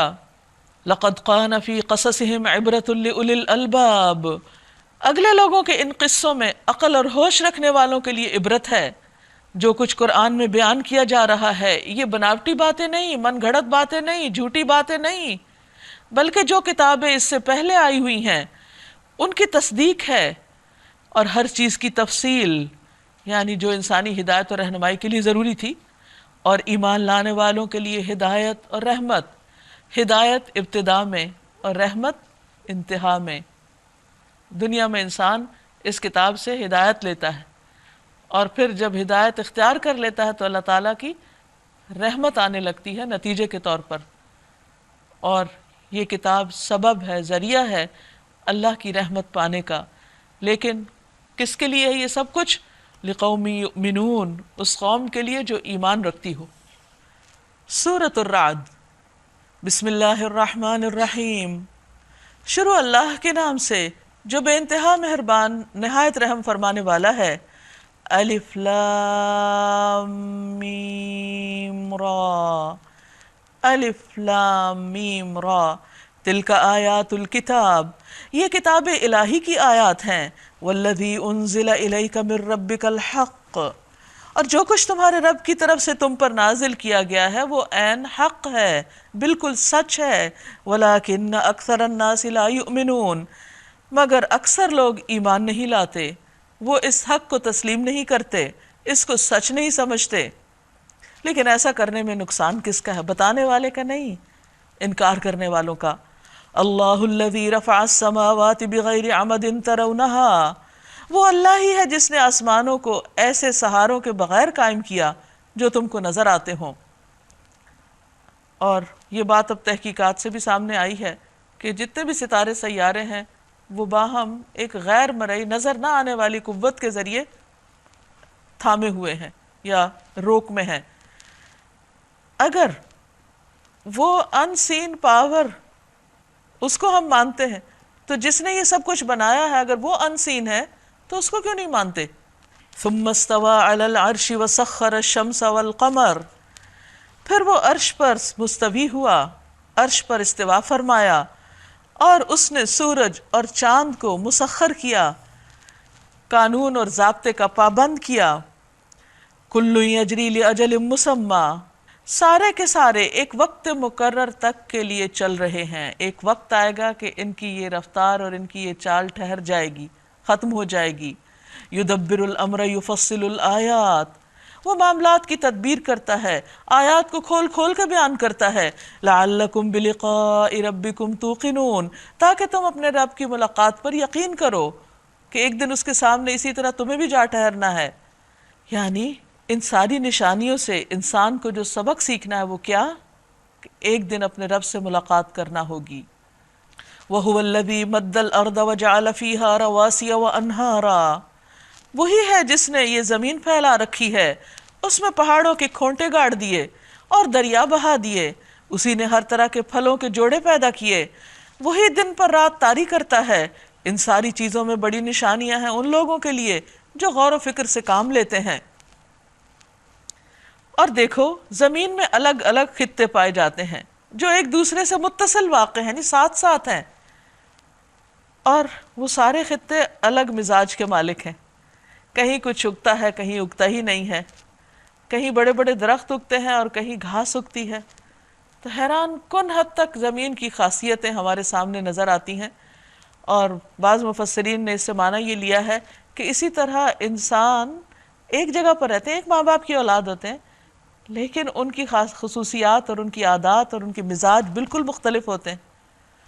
کچھ لوگ ایک ہی ماحول میں رہ کے بہت کچھ کر جاتے ہیں اور کچھ لوگ ان مواقع سے کچھ بھی فائدہ نہیں اٹھاتے۔ انگور کے باغ ہیں، کھیتیاں ہیں، کھجور کے درخت ہیں جن میں کچھ اکہرے ہیں، کچھ دوہرے، یعنی جڑ سے ایک شاخ ایک تنا نکلا اور کچھ سے دو۔ سب کو ایک ہی پانی سیراب کرتا ہے، یعنی مواقع سب کو ایکولی ملے ہوئے ہیں، لیکن ہم مزے میں کسی کو بہتر بنا دیتے ہیں اور کسی کو کم تر، یعنی اس کے باوجود فرق رہ جاتا ہے۔ آپ نے دیکھا ہوگا اگر آپ جیسے سبزی اگتی ہے تو اگر آپ غور کریں تو آپ بیج ڈالتے ہیں، اس سے ایک منا سا پودا نکلتا ہے، پھر وہ ایک بیل بنتی ہے، اور ساتھ ساتھ سبزی اترتی جاتی ہے، ساتھ ساتھ بیل بڑھتی جاتی ہے، پھر اس پر نئی سبزی لگتی ہے۔ کچھ سبزیاں پہلے اتارتے ہیں، کچھ بعد میں اتارتے ہیں، پھر اسی طرح ایک ہی درخت پر پھل لگتے ہیں، کچھ میٹھے ہوتے ہیں، جلدی پک جاتے ہیں، کچھ نہیں پکتے۔ تو یہ سارا انتظام کس نے رکھا؟ اگر ایسا ہوتا کہ سارے ایک مشینی انداز میں ایک ہی دن پک جاتے اور سارا پھل ایک ہی دن اتارنا ہوتا تو انسان کس طرح اس کو استعمال کر سکتا تھا؟ اب تو خیر ان کو پروسیس کر کے مختلف چیزیں بنا لی جاتی ہیں، لیکن ایک وقت تھا انسان کے پاس ان چیزوں کے سٹوریج کا کوئی طریقہ نہیں تھا، تو اس میں اللہ سبحانہ وتعالیٰ گریجولی اینڈ سلولی ایک کے بعد ایک نعمت انسان کو دیتے چلے جاتے ہیں، ان کو آہستہ آہستہ گرو کرتے چلے جاتے ہیں. پھر اسی طرح ایک ہی بیج سے، ایک ہی درخت پر سے جو پھل اترتا ہے، ہر ایک پھل کا ذائقہ ہی فرق ہوتا ہے، کوئی زیادہ مزے کا ہوتا ہے، کوئی نہیں ہوتا، وہیں سے میٹھا نکل رہا ہے، وہیں سے کھٹا نکل رہا ہے. ان سب چیزوں میں بہت سی نشانیاں ہیں ان لوگوں کے لیے جو عقل سے کام لیتے ہیں، یعنی وہ نشانیوں پر ایسے ہی گزرتے نہیں چلے جاتے اندھے بہرے بن کر. وَإِن تَعْجَبْ فَعَجَبٌ قَوْلُهُمْ، اب اگر تمہیں تعجب کرنا ہے تو تعجب کے قابل لوگوں کا یہ قول ہے کہ جب ہم مر کر مٹی ہو جائیں گے تو کیا ہم نئے سرے سے پیدا کیے جائیں گے. یہ وہ لوگ ہیں جنہوں نے اپنے رب سے کفر کیا ہے. بات یہ ہے کہ ایک واقعہ جو ایک دفعہ ہو چکا، کیا وہ دوبارہ نہیں ہو سکتا؟ اس وقت ہم اس دنیا میں رہتے ہیں اور روز انسان پیدا ہو رہے ہیں، درخت اگ رہے ہیں، یہ سب کچھ ہماری آنکھوں کے سامنے ہے، یہ ہو رہا ہے. اور اگر ایک چیز ایک دفعہ ہو سکتی ہے تو دوبارہ کیوں نہیں ہو سکتی؟ یعنی ہم کچھ بھی نہیں تھے تو آج ہم اس دنیا میں موجود ہیں، پھر کچھ نہیں رہیں گے، پھر دوبارہ کیوں نہیں پیدا ہو سکتے؟ اگر آج پیدا ہوئے تو کل بھی ہو سکتے ہیں. تو انسانوں کے لیے اس میں حیرانی کی کیا بات ہے؟ یہ ماننا ان کے لیے مشکل کیوں ہے کہ دوبارہ زندگی عین ممکن ہے، اسی طرح جیسے پہلی بار ممکن تھی. یہ وہ لوگ ہیں جنہوں نے اپنے رب سے کفر کیا ہے، یعنی آخرت کا انکار دراصل اللہ کا انکار ہے، اس کی قدرت اور حکمت کا انکار ہے. یہ وہ لوگ ہیں جن کی گردنوں میں طوق پڑے ہوئے ہیں، یعنی طوق ہوتا ہے قیدی ہونے کی علامت، جکڑاؤ کی علامت، یعنی یہ ہٹ دھرمی کا شکار ہیں، آبا و اجداد کے طریقوں پر جمے ہوئے ہیں اور ان کے اندر سوچ کی وسعت نہیں، عقل سے کام نہیں لیتے. یہ جہنمی ہیں اور جہنم میں ہمیشہ رہیں گے. یعنی جو شخص عقل سے کام نہ لے پھر اس کا انجام بہت برا ہے، کیونکہ اللہ تعالیٰ نے انسان کو اس عقل کی بنا پر ہی دوسری مخلوق سے فوقیت دی.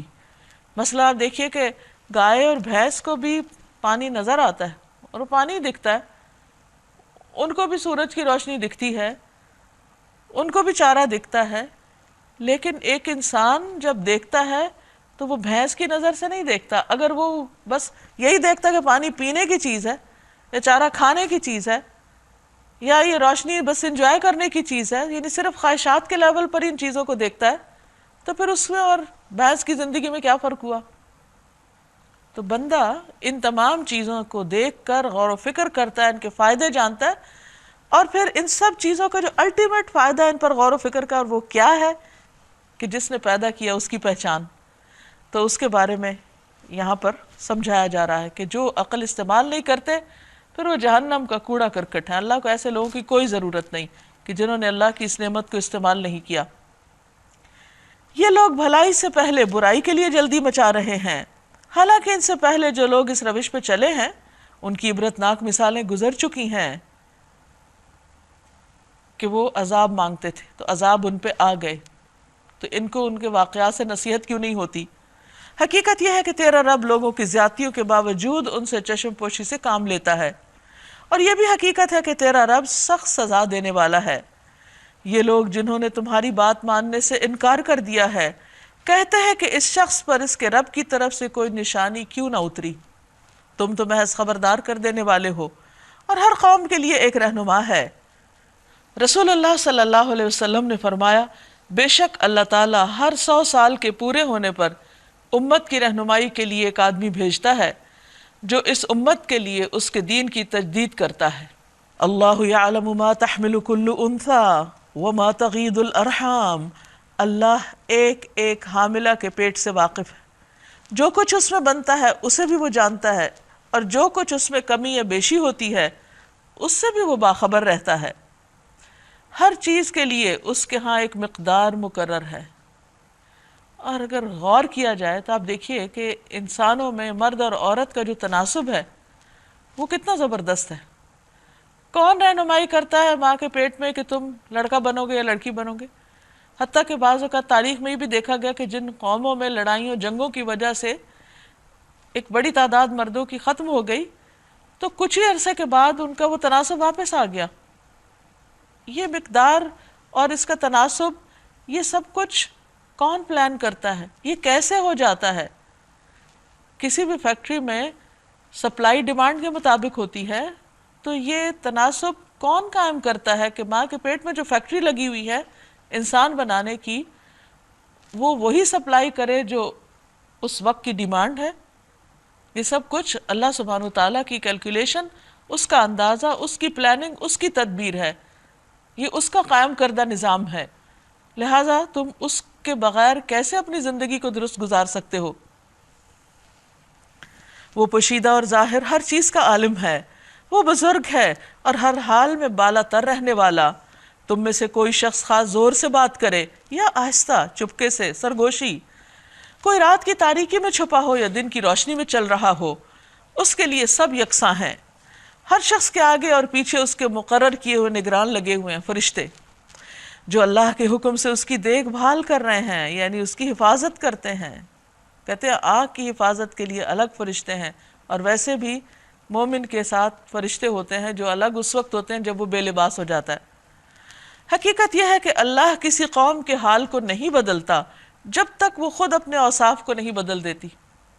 اگر اچھی حالت میں ہے تو وہ اچھی حالت میں رہے گی، الا یہ کہ ان کے اخلاق برے ہو جائیں.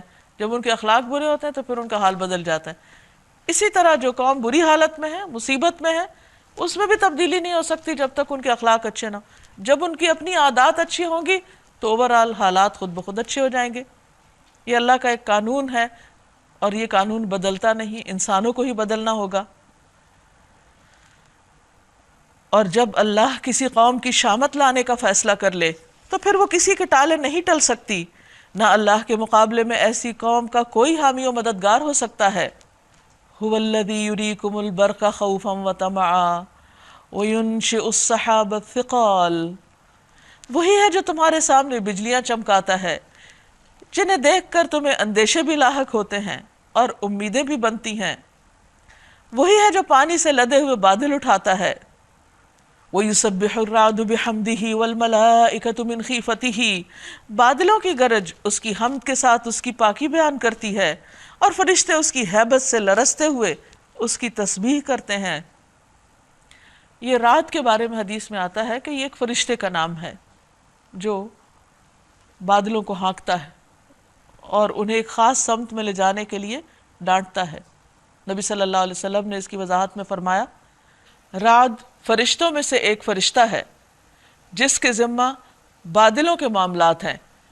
اس کے ہاتھوں میں آگ کی تلوار یا کوڑا ہوتا ہے جس سے وہ بادلوں کو اللہ کی مشیت کے مطابق ہانکتا ہے. وہ کہنے لگے، تو پھر یہ آواز جو ہم سنتے ہیں یہ کس کی ہے؟ آپ صلی اللہ علیہ وسلم نے فرمایا، یہ اس کی ڈانٹ ہے. وہ بادلوں کو ڈانٹتا ہے یہاں تک کہ وہ وہاں پہنچ جائیں جہاں اس نے حکم دیا ہے. وہ کڑکتی ہوئی بجلیوں کو بھیجتا ہے اور بسا اوقات انہیں جس پر چاہتا ہے عین اس حالت میں گرا دیتا ہے جب لوگ اللہ کے بارے میں جھگڑ رہے ہوتے ہیں. فی الواقع اس کی چال بہت زبردست ہے. اسی کو پکارنا برحق ہے، یعنی اپنی حاجتوں میں، مصیبتوں میں، تکلیفوں میں، غموں میں، دکھوں میں، پریشانیوں میں، بیماریوں میں صرف اور صرف اللہ ہی کو پکارنا چاہیے. کیونکہ ہر نماز میں ہاتھ باندھ کے ہم یہ وعدہ کرتے ہیں کہ ایاک نعبد و ایاک نستعین، صرف تیری ہم عبادت کرتے ہیں اور صرف تجھی سے ہم مدد چاہتے ہیں یا چاہیں گے، ہم کسی اور کی طرف رخ نہیں کریں گے. اور اللہ کو چھوڑ کر کسی اور کو پکارنا یہ شرک میں آ جاتا ہے.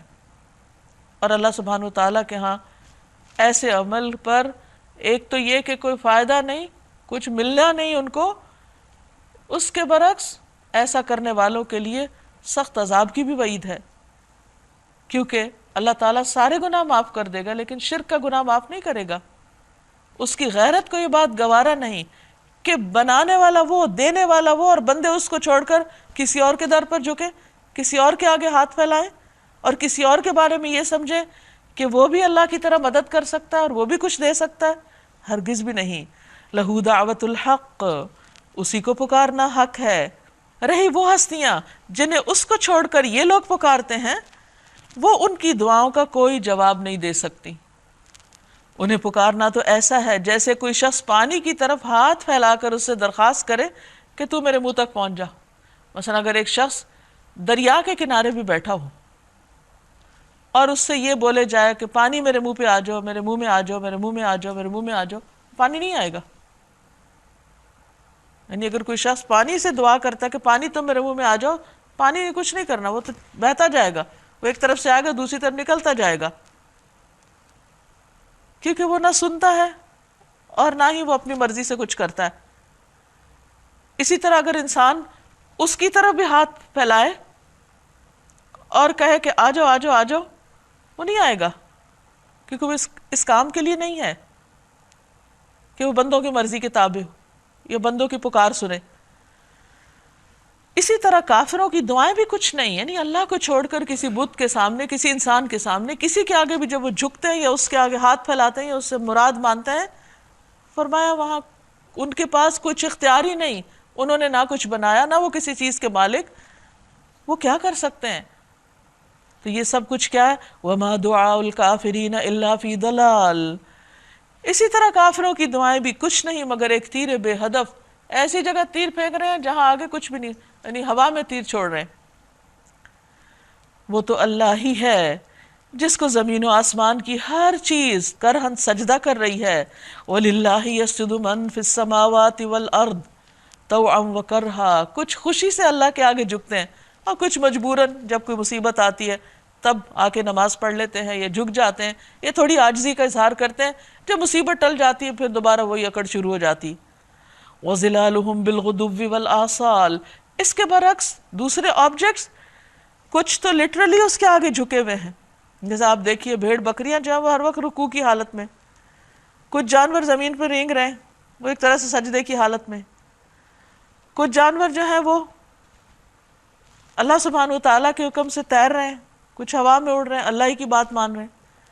لیکن جیسے درخت ہیں ان کی شاخیں جھکی ہوئی ہیں، پہاڑوں کی چوٹیاں ہیں وہ اپنی نیچر کے اعتبار سے جھک نہیں سکتی، تو ایسے آبجیکٹس جو ایک ہی جگہ سٹل ہیں، ان کے سائے زمین پہ لیٹے ہوئے ہیں، وہ ایک طرح سے سجدہ کر رہے ہیں۔ تو کائنات کی ایک ایک چیز مسلمان ہے، ایک ایک چیز اللہ کی فرما بردار ہے، وہ وہی کام کر رہی ہے جس کا اللہ نے ان کو حکم دیا۔ ہوا کو اگر چلنے کا حکم دیا جس جگہ کی طرف، تو وہ اس کے علاوہ کچھ اور نہیں کرنے لگتی، وہ ضد لگا کے بیٹھ نہیں جاتی کہ نہیں آج میری یہ بات مانی جائے تو میں چلوں گی، جیسے انسان کرتے ہیں۔ ہاں ایک انسان ایسی ناشکری مخلوق ہے کہ جس کے لیے ساری کائنات خدمت میں لگی ہے وہی اپنے رب کو بھول جاتی، تو اس لیے ہم سب کو اپنے رویوں پر غور کرنا چاہیے۔ ان سے پوچھو آسمان و زمین کا رب کون ہے؟ کہو اللہ۔ پھر ان سے کہو جب حقیقت یہ ہے تو کیا تم نے اسے چھوڑ کر ایسے معبودوں کو اپنا کارساز ٹھہرا لیا جو خود بھی اپنے لیے کسی نفع نقصان کا اختیار نہیں رکھتے؟ قل هل يستوي الاعمى والبصير۔ کہو کیا اندھا اور آنکھوں والا دونوں برابر ہو سکتے ہیں؟ یعنی دیکھنے والا وہ ہے جس کو کائنات کی نشانیاں نظر آ رہی ہیں، اور اندھا کون ہے کہ جو ان سب چیزوں کی طرف سے غافل ہے، اس نے آنکھیں بند کی ہوئی ہیں۔ ام هل تستوي الظلمات والنور۔ کیا روشنی اور تاریکیاں یکساں ہوتی ہیں؟ یعنی روشنی سے مراد علم حق ہے، نور ہے، قرآن کی روشنی ہے، اور اندھیرے کیا ہے؟ جہالت کے اندھیرے، تاریکیاں۔ یعنی ایک شخص کا علم رکھنا، معرفت رکھنا اور نہ رکھنا برابر نہیں ہوا کرتا۔ اور اگر ایسا نہیں تو کیا ان کے ٹھہرائے ہوئے شریکوں نے بھی اللہ کی طرح کچھ پیدا کیا کہ اس کی وجہ سے ان پر تخلیق کا معاملہ مشتبہ ہو گیا ہے؟ یہ پتہ نہیں چلتا کہ کون سا اللہ کا اور کون سا کسی اور کا، کوئی اور خالق ہے ہی کوئی نہیں۔ قل اللہ خالق کل شیء وہو الواحد القہار۔ کہو ہر چیز کا خالق صرف اللہ ہے اور وہ یکتا ہے، سب پر غالب ہے۔ انزل من السماء ماء۔ اللہ نے آسمان سے پانی برسایا اور ہر ندی نالا اپنے ظرف کے مطابق اسے لے کر چل نکلا۔ یعنی بارش جب آتی ہے تو کہیں بڑے بڑے دریا بہہ رہے ہوتے ہیں اور کہیں تھوڑا سا پانی، یعنی جو زمین جیسی ہوتی ہے اس کے مطابق پانی کا بہاؤ ہوتا ہے۔ پھر جب سیلاب اٹھا تو سطح پر جھاگ بھی آ گئے۔ ایسے ہی جھاگ ان دھاتوں پر بھی اٹھتے ہیں جنہیں زیور اور برتن وغیرہ بنانے کے لیے پگھلایا جاتا ہے۔ اسی مثال سے اللہ حق اور باطل کے معاملے کو واضح کرتا ہے۔ جو جھاگ ہے وہ اڑ جایا کرتا ہے، اور جو چیز انسانوں کے لیے نفع مند ہے وہ زمین میں ٹھہر جاتی ہے۔ اس طرح اللہ تعالیٰ مثالوں سے اپنی بات سمجھاتا ہے۔ اب اس میں دو مثالیں دی گئی، دو چیزیں بتائی گئیں۔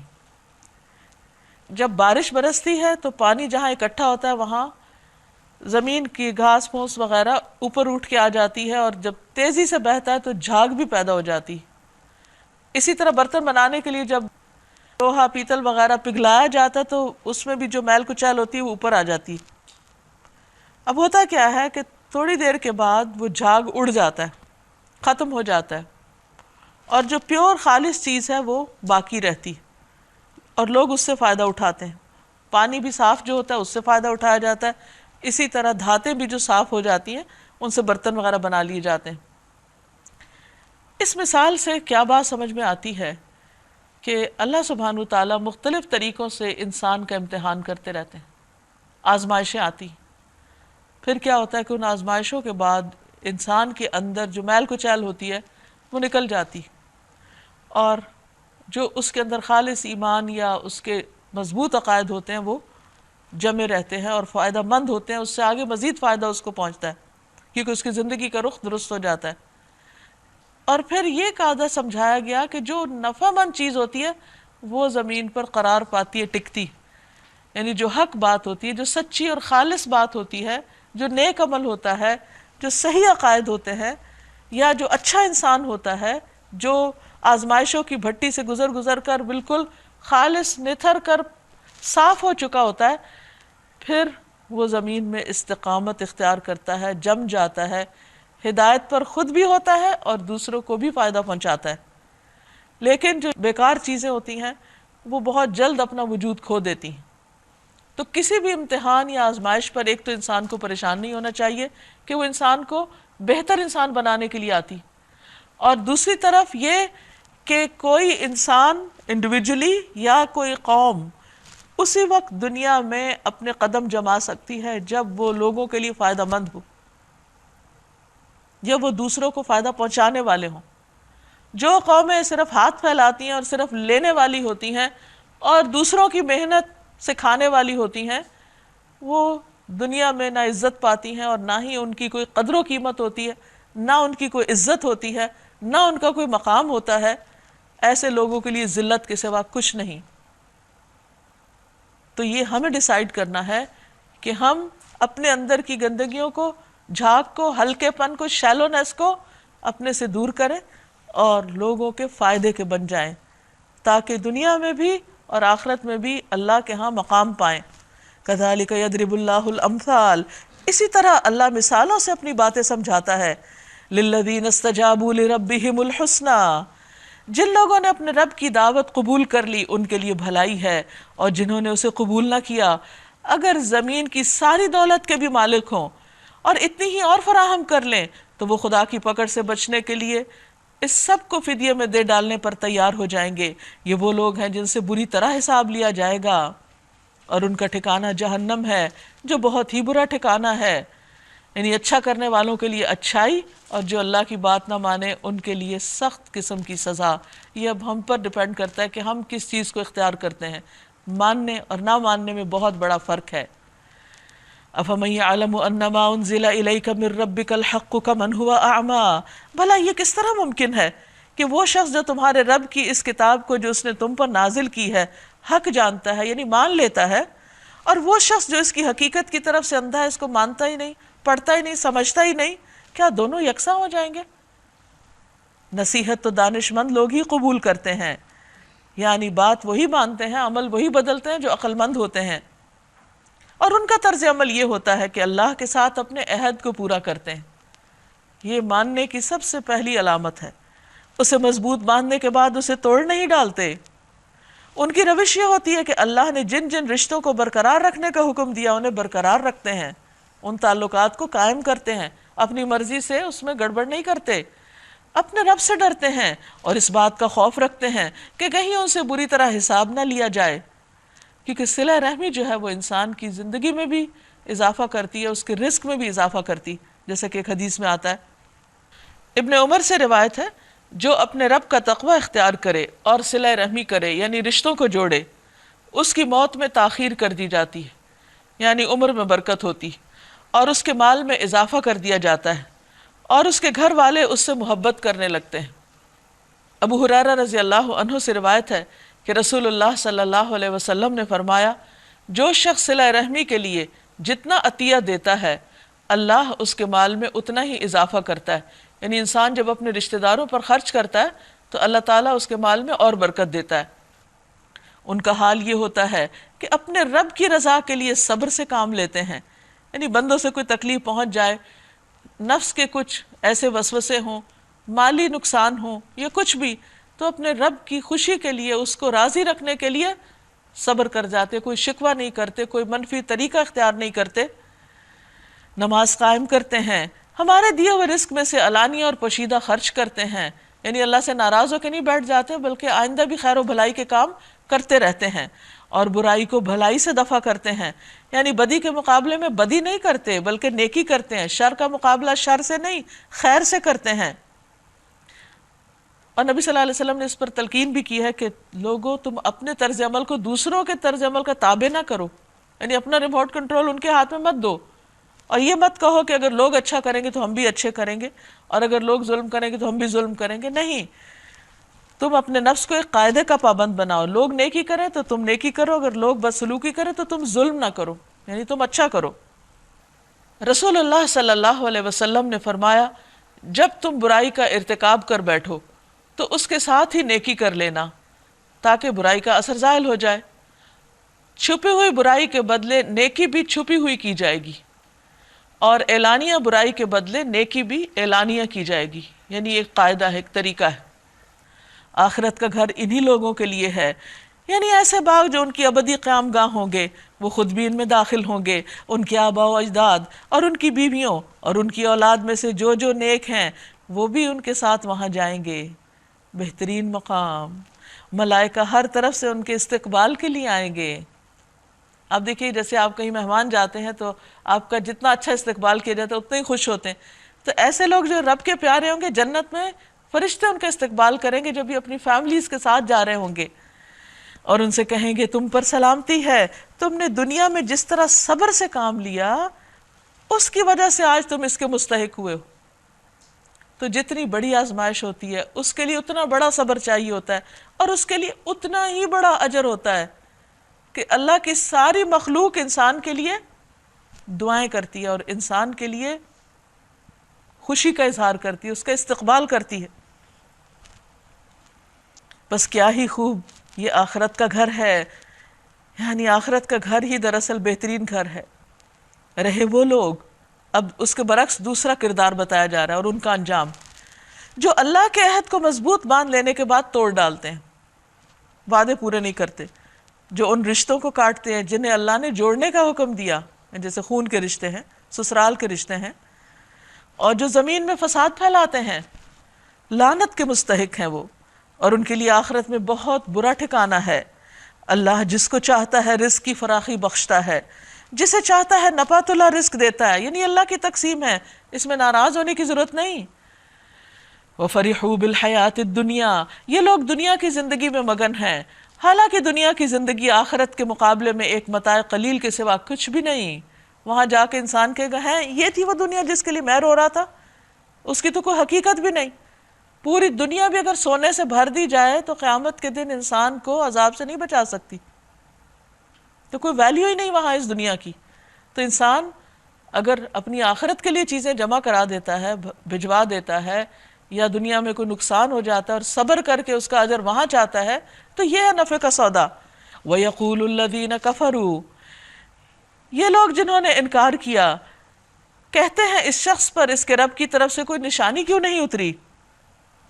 کہو اللہ جسے چاہتا ہے گمراہ کرتا ہے، اور وہ اپنی طرف آنے کا راستہ اسی کو دکھاتا ہے جو اس کی طرف رجوع کرے۔ عام طور پر لوگ کہتے ہیں کہ اللہ نہ ہدایت دے تو ہم کیا کریں؟ یہاں اللہ تعالیٰ نے واضح کر دیا کہ جو ہدایت چاہے گا اس کو میں ہدایت دوں گا۔ دیکھنے کی ضرورت یہ ہے کہ ہماری طلب کیا ہے۔ کون ہیں یہ لوگ جن کو ہدایت ملتی ہے؟ الذین آمنوا وتطمئن قلوبہم بذکر اللہ، یہ وہ لوگ ہیں جو ایمان لائے اور ان کے دلوں کو اللہ کی یاد سے اطمینان ملتا ہے۔ دکھ، صدمہ، تکلیف، نقصان کتنا بھی بڑا ہو، لیکن اللہ کی یاد سے سب اطمینان آ جاتا ہے، سکون آ جاتا ہے۔ الا، خبردار، سن لو، یاد رکھو، بذکر اللہ تطمئن القلوب، اللہ کی یاد سے دلوں کو اطمینان نصیب ہوتا ہے۔ اس لیے ہر صدمے اور دکھ کے موقع پر اس کو بار بار دہرانے کی بجائے، اس کا ذکر کرنے کی بجائے اللہ کا ذکر شروع کر دو۔ نبی صلی اللہ علیہ وسلم کا طریقہ یہی تھا کہ چھوٹی سی بھی کوئی تکلیف ہوتی، اذا حزبہ امر فزع الی الصلاۃ، فوراً نماز کی طرف دوڑتے تھے، اللہ کو یاد کرتے تھے، کیونکہ دلوں کی ٹھنڈک اور راحت تو اللہ کی یاد میں ہے۔ نبی صلی اللہ علیہ وسلم نے فرمایا، اس شخص کی مثال جو اپنے رب کا ذکر کرتا ہے اور اس کی مثال جو اپنے رب کا ذکر نہیں کرتا، زندہ اور مردہ جیسی ہے۔ الذین آمنوا، یہ وہ لوگ ہیں جو ایمان لائے، وعملوا الصالحات، اور انہوں نے اچھے کام کیے، طوبی لہم، ان کے لیے خوشخبریاں ہیں، ان کے لیے طوبی ہے، وحسن مآب، اور اچھا انجام، یہی لوگ خوش نصیب ہیں۔ اے محمد صلی اللہ علیہ وسلم، اسی شان سے ہم نے تم کو رسول بنا کے بھیجا ایک ایسی قوم میں جس سے پہلے بہت سی قومیں گزر چکی ہیں، تاکہ تم ان لوگوں کو وہ پیغام سناؤ جو ہم نے تم پہ نازل کیا، اس حال میں کہ یہ اپنے نہایت مہربان خدا کے کافر بنے ہوئے ہیں۔ حدیبیہ کے موقع پر سہیل بن عمر آیا تو کہنے لگا، ہمارے اور اپنے درمیان صلح کی تحریر لکھ لو۔ چنانچہ نبی صلی اللہ علیہ وسلم نے کاتب کو بلوایا اور فرمایا، لکھو بسم اللہ الرحمن الرحیم۔ سہیل کہنے لگا، رحمان کو اللہ کی قسم میں نہیں جانتا کہ وہ کیا چیز ہے، البتہ تم یوں لکھ سکتے ہو بسمک اللہم، جیسے پہلے لکھا کرتے تھے، یعنی یہ کفار کا طریقہ ہے کہ وہ اللہ کی صفات کو نہیں پہچانتے۔ ان سے کہو وہی میرا رب ہے، اس کے سوا کوئی معبود نہیں، اسی پر میں نے بھروسہ کیا اور اسی کی طرف واپسی ہے۔ اور کیا ہو جاتا اگر کوئی ایسا قرآن اتار دیا جاتا جس کے زور سے پہاڑ چلنے لگتے، یعنی جیسے ان کے مطالبے ہیں، یا زمین شق ہو جاتی، یا مردے قبروں سے نکل کے بولنے لگتے، تو یہ نشانیاں دکھانا اللہ کے لیے تو کچھ مشکل نہیں، بلکہ سارا اختیار اللہ ہی کے ہاتھ میں ہے۔ پھر کیا اہل ایمان کسی نشانی کے ظاہر ہونے کے انتظار میں بیٹھے؟ یعنی یہ جو کہیں گے وہی ہوتا رہے گا، تو اصل مقصد تو پیچھے رہ جائے گا۔ اور وہ یہ جان کے مایوس نہیں ہو گئے کہ اگر اللہ چاہتا تو سارے انسانوں کو ہدایت دے دیتا، یعنی اللہ زبردستی بھی دے سکتا تھا، لیکن اس نے ایسا نہیں کیا۔ جن لوگوں نے اللہ کے ساتھ کفر کا رویہ اختیار کیا، ان پر ان کے کرتوتوں کی وجہ سے کوئی نہ کوئی آفت آتی ہی رہتی ہے، یا ان کے گھر کے قریب کہیں نازل ہوتی ہے۔ یہ سلسلہ چلتا رہے گا یہاں تک کہ اللہ کا وعدہ آ پورا ہو۔ یقیناً اللہ اپنے وعدے کی خلاف ورزی نہیں کرتا۔ تم سے پہلے بھی بہت سے رسولوں کا مذاق اڑایا جا چکا، مگر میں نے منکرین کو ہمیشہ ڈھیل دی اور آخر کار پھر ان کو پکڑ لیا، ایک وقت مقرر کے بعد خاتمہ کر دیا۔ پھر دیکھ لو کہ میری سزا کیسی سخت تھی۔ افمن هو قائم على كل نفس بما كسبت، پھر کیا وہ جو ایک ایک شخص کی کمائی پر نظر رکھتا ہے، ایک ایک بندے کے حال سے واقف ہے، اس کے مقابلے میں یہ جسارت کی جا رہی کہ لوگوں نے اس کے کوئی شریک ٹھہرا رکھے ہیں۔ اے نبی صلی اللہ علیہ وسلم، ان سے کہیے اگر واقعی وہ شریک ہیں تو ذرا ان کے نام لو کہ وہ ہیں کون۔ کیا تم اللہ کو ایک نئی بات کی خبر دے رہے ہو جسے وہ اپنی زمین میں جانتا ہی نہیں؟ اللہ نے کسی کو بنایا ہی نہیں اپنا شریک، تو تم نے کہاں سے بنا لیا؟ یا تم لوگ بس جو منہ میں آتا ہے وہ بس کہہ ڈالتے ہو؟ حقیقت یہ ہے کہ جن لوگوں نے انکار کیا ہے اور انہوں نے چالیں چلی، ان کے لیے ان کی چالیں مکاریاں خوشنما بنا دی گئیں اور وہ راہ راست سے روک دیے گئے ہیں۔ پھر جس کو اللہ گمراہی میں پھینک دے، اسے کوئی راہ دکھانے والا نہیں، اس کا کوئی ہادی نہیں۔ ان کے لیے پھر کیا ہے؟ یعنی جو اللہ کی بات نہ مانے، تعویلیں کرے، بہانے کرے اور کچھ سے کچھ مفہوم پہنا دے اللہ کے احکامات کو، تو پھر ان کو کوئی ہدایت نہیں دے سکتا، کیونکہ ان کی نیتیں اور ارادے ہی خراب ہیں۔ ایسے لوگوں کا انجام کیا ہے؟ لہم عذاب فی الحیات الدنیا ولعذاب الآخرۃ اشق، ایسے لوگوں کے لیے دنیا کی زندگی میں عذاب ہے اور آخرت کا عذاب تو اس سے بھی زیادہ سخت ہے۔ ایسا کوئی ایسا نہیں جو انہیں خدا کے عذاب سے بچانے والا ہو۔ خدا ترس انسانوں کے لیے جس جنت کا وعدہ کیا گیا ہے، وما لہم من اللہ من واق، اور انہیں کوئی اللہ کے عذاب سے بچانے والا بھی نہیں۔ مثل الجنت التی وعد المتقون تجری من تحتها الانہار اکلها دائم وظلها تلک عقبی الذین اتقوا وعقبی الکافرین النار۔ اللہ سے ڈرنے والے انسانوں کے لیے جس جنت کا وعدہ کیا گیا ہے، اس کی شان یہ ہے کہ اس کے نیچے نہریں بہہ رہی ہیں، اس کے پھل دائمی ہیں، ہمیشہ کے لیے، موسم ختم نہیں ہوتا وہاں کہ اب یہ فلاں فروٹ نہیں ملے گا، اور اس کا سایہ بھی لازوال۔ رسول اللہ صلی اللہ علیہ وسلم نے فرمایا، میں نے جنت دیکھی تو اس میں سے ایک خوشہ لینا چاہا، اور اگر میں لے لیتا تو تم اس وقت تک اسے کھاتے رہتے جب تک یہ دنیا موجود ہے۔ ابن عباس رضی اللہ عنہ سے روایت ہے، وہ فرماتے ہیں کہ جنت کی کھجوروں کے تنے سبز زمرد کے ہیں، کھجور کی ٹہنیوں کا ابتدائی حصہ سونے کا ہے، اس کی ٹہنیوں کا چھلکا جنتیوں کا لباس ہوگا، ان میں سے کچھ چھوٹے کپڑے اور کچھ ہلے ہوں گے، اور اس کے پھل مٹکوں اور ڈولوں کے برابر ہوں گے، وہ دودھ سے زیادہ سفید، شہد سے زیادہ میٹھے، مکھن سے زیادہ نرم ہوں گے، اور ان میں گٹلیاں نہ ہوں گی۔ اب اس طرح کے درخت اللہ ہی بہتر جانتا ہے، کیونکہ جنت کی چیزیں تو کسی نے دیکھی نہیں، لیکن یہ بدلہ ہے ان لوگوں کا جو دنیا میں صبر کرتے ہیں۔ یہ انجام ہے متقی لوگوں کا، اور منکرین حق کا انجام یہ کہ ان کے لیے دوزخ کی آگ۔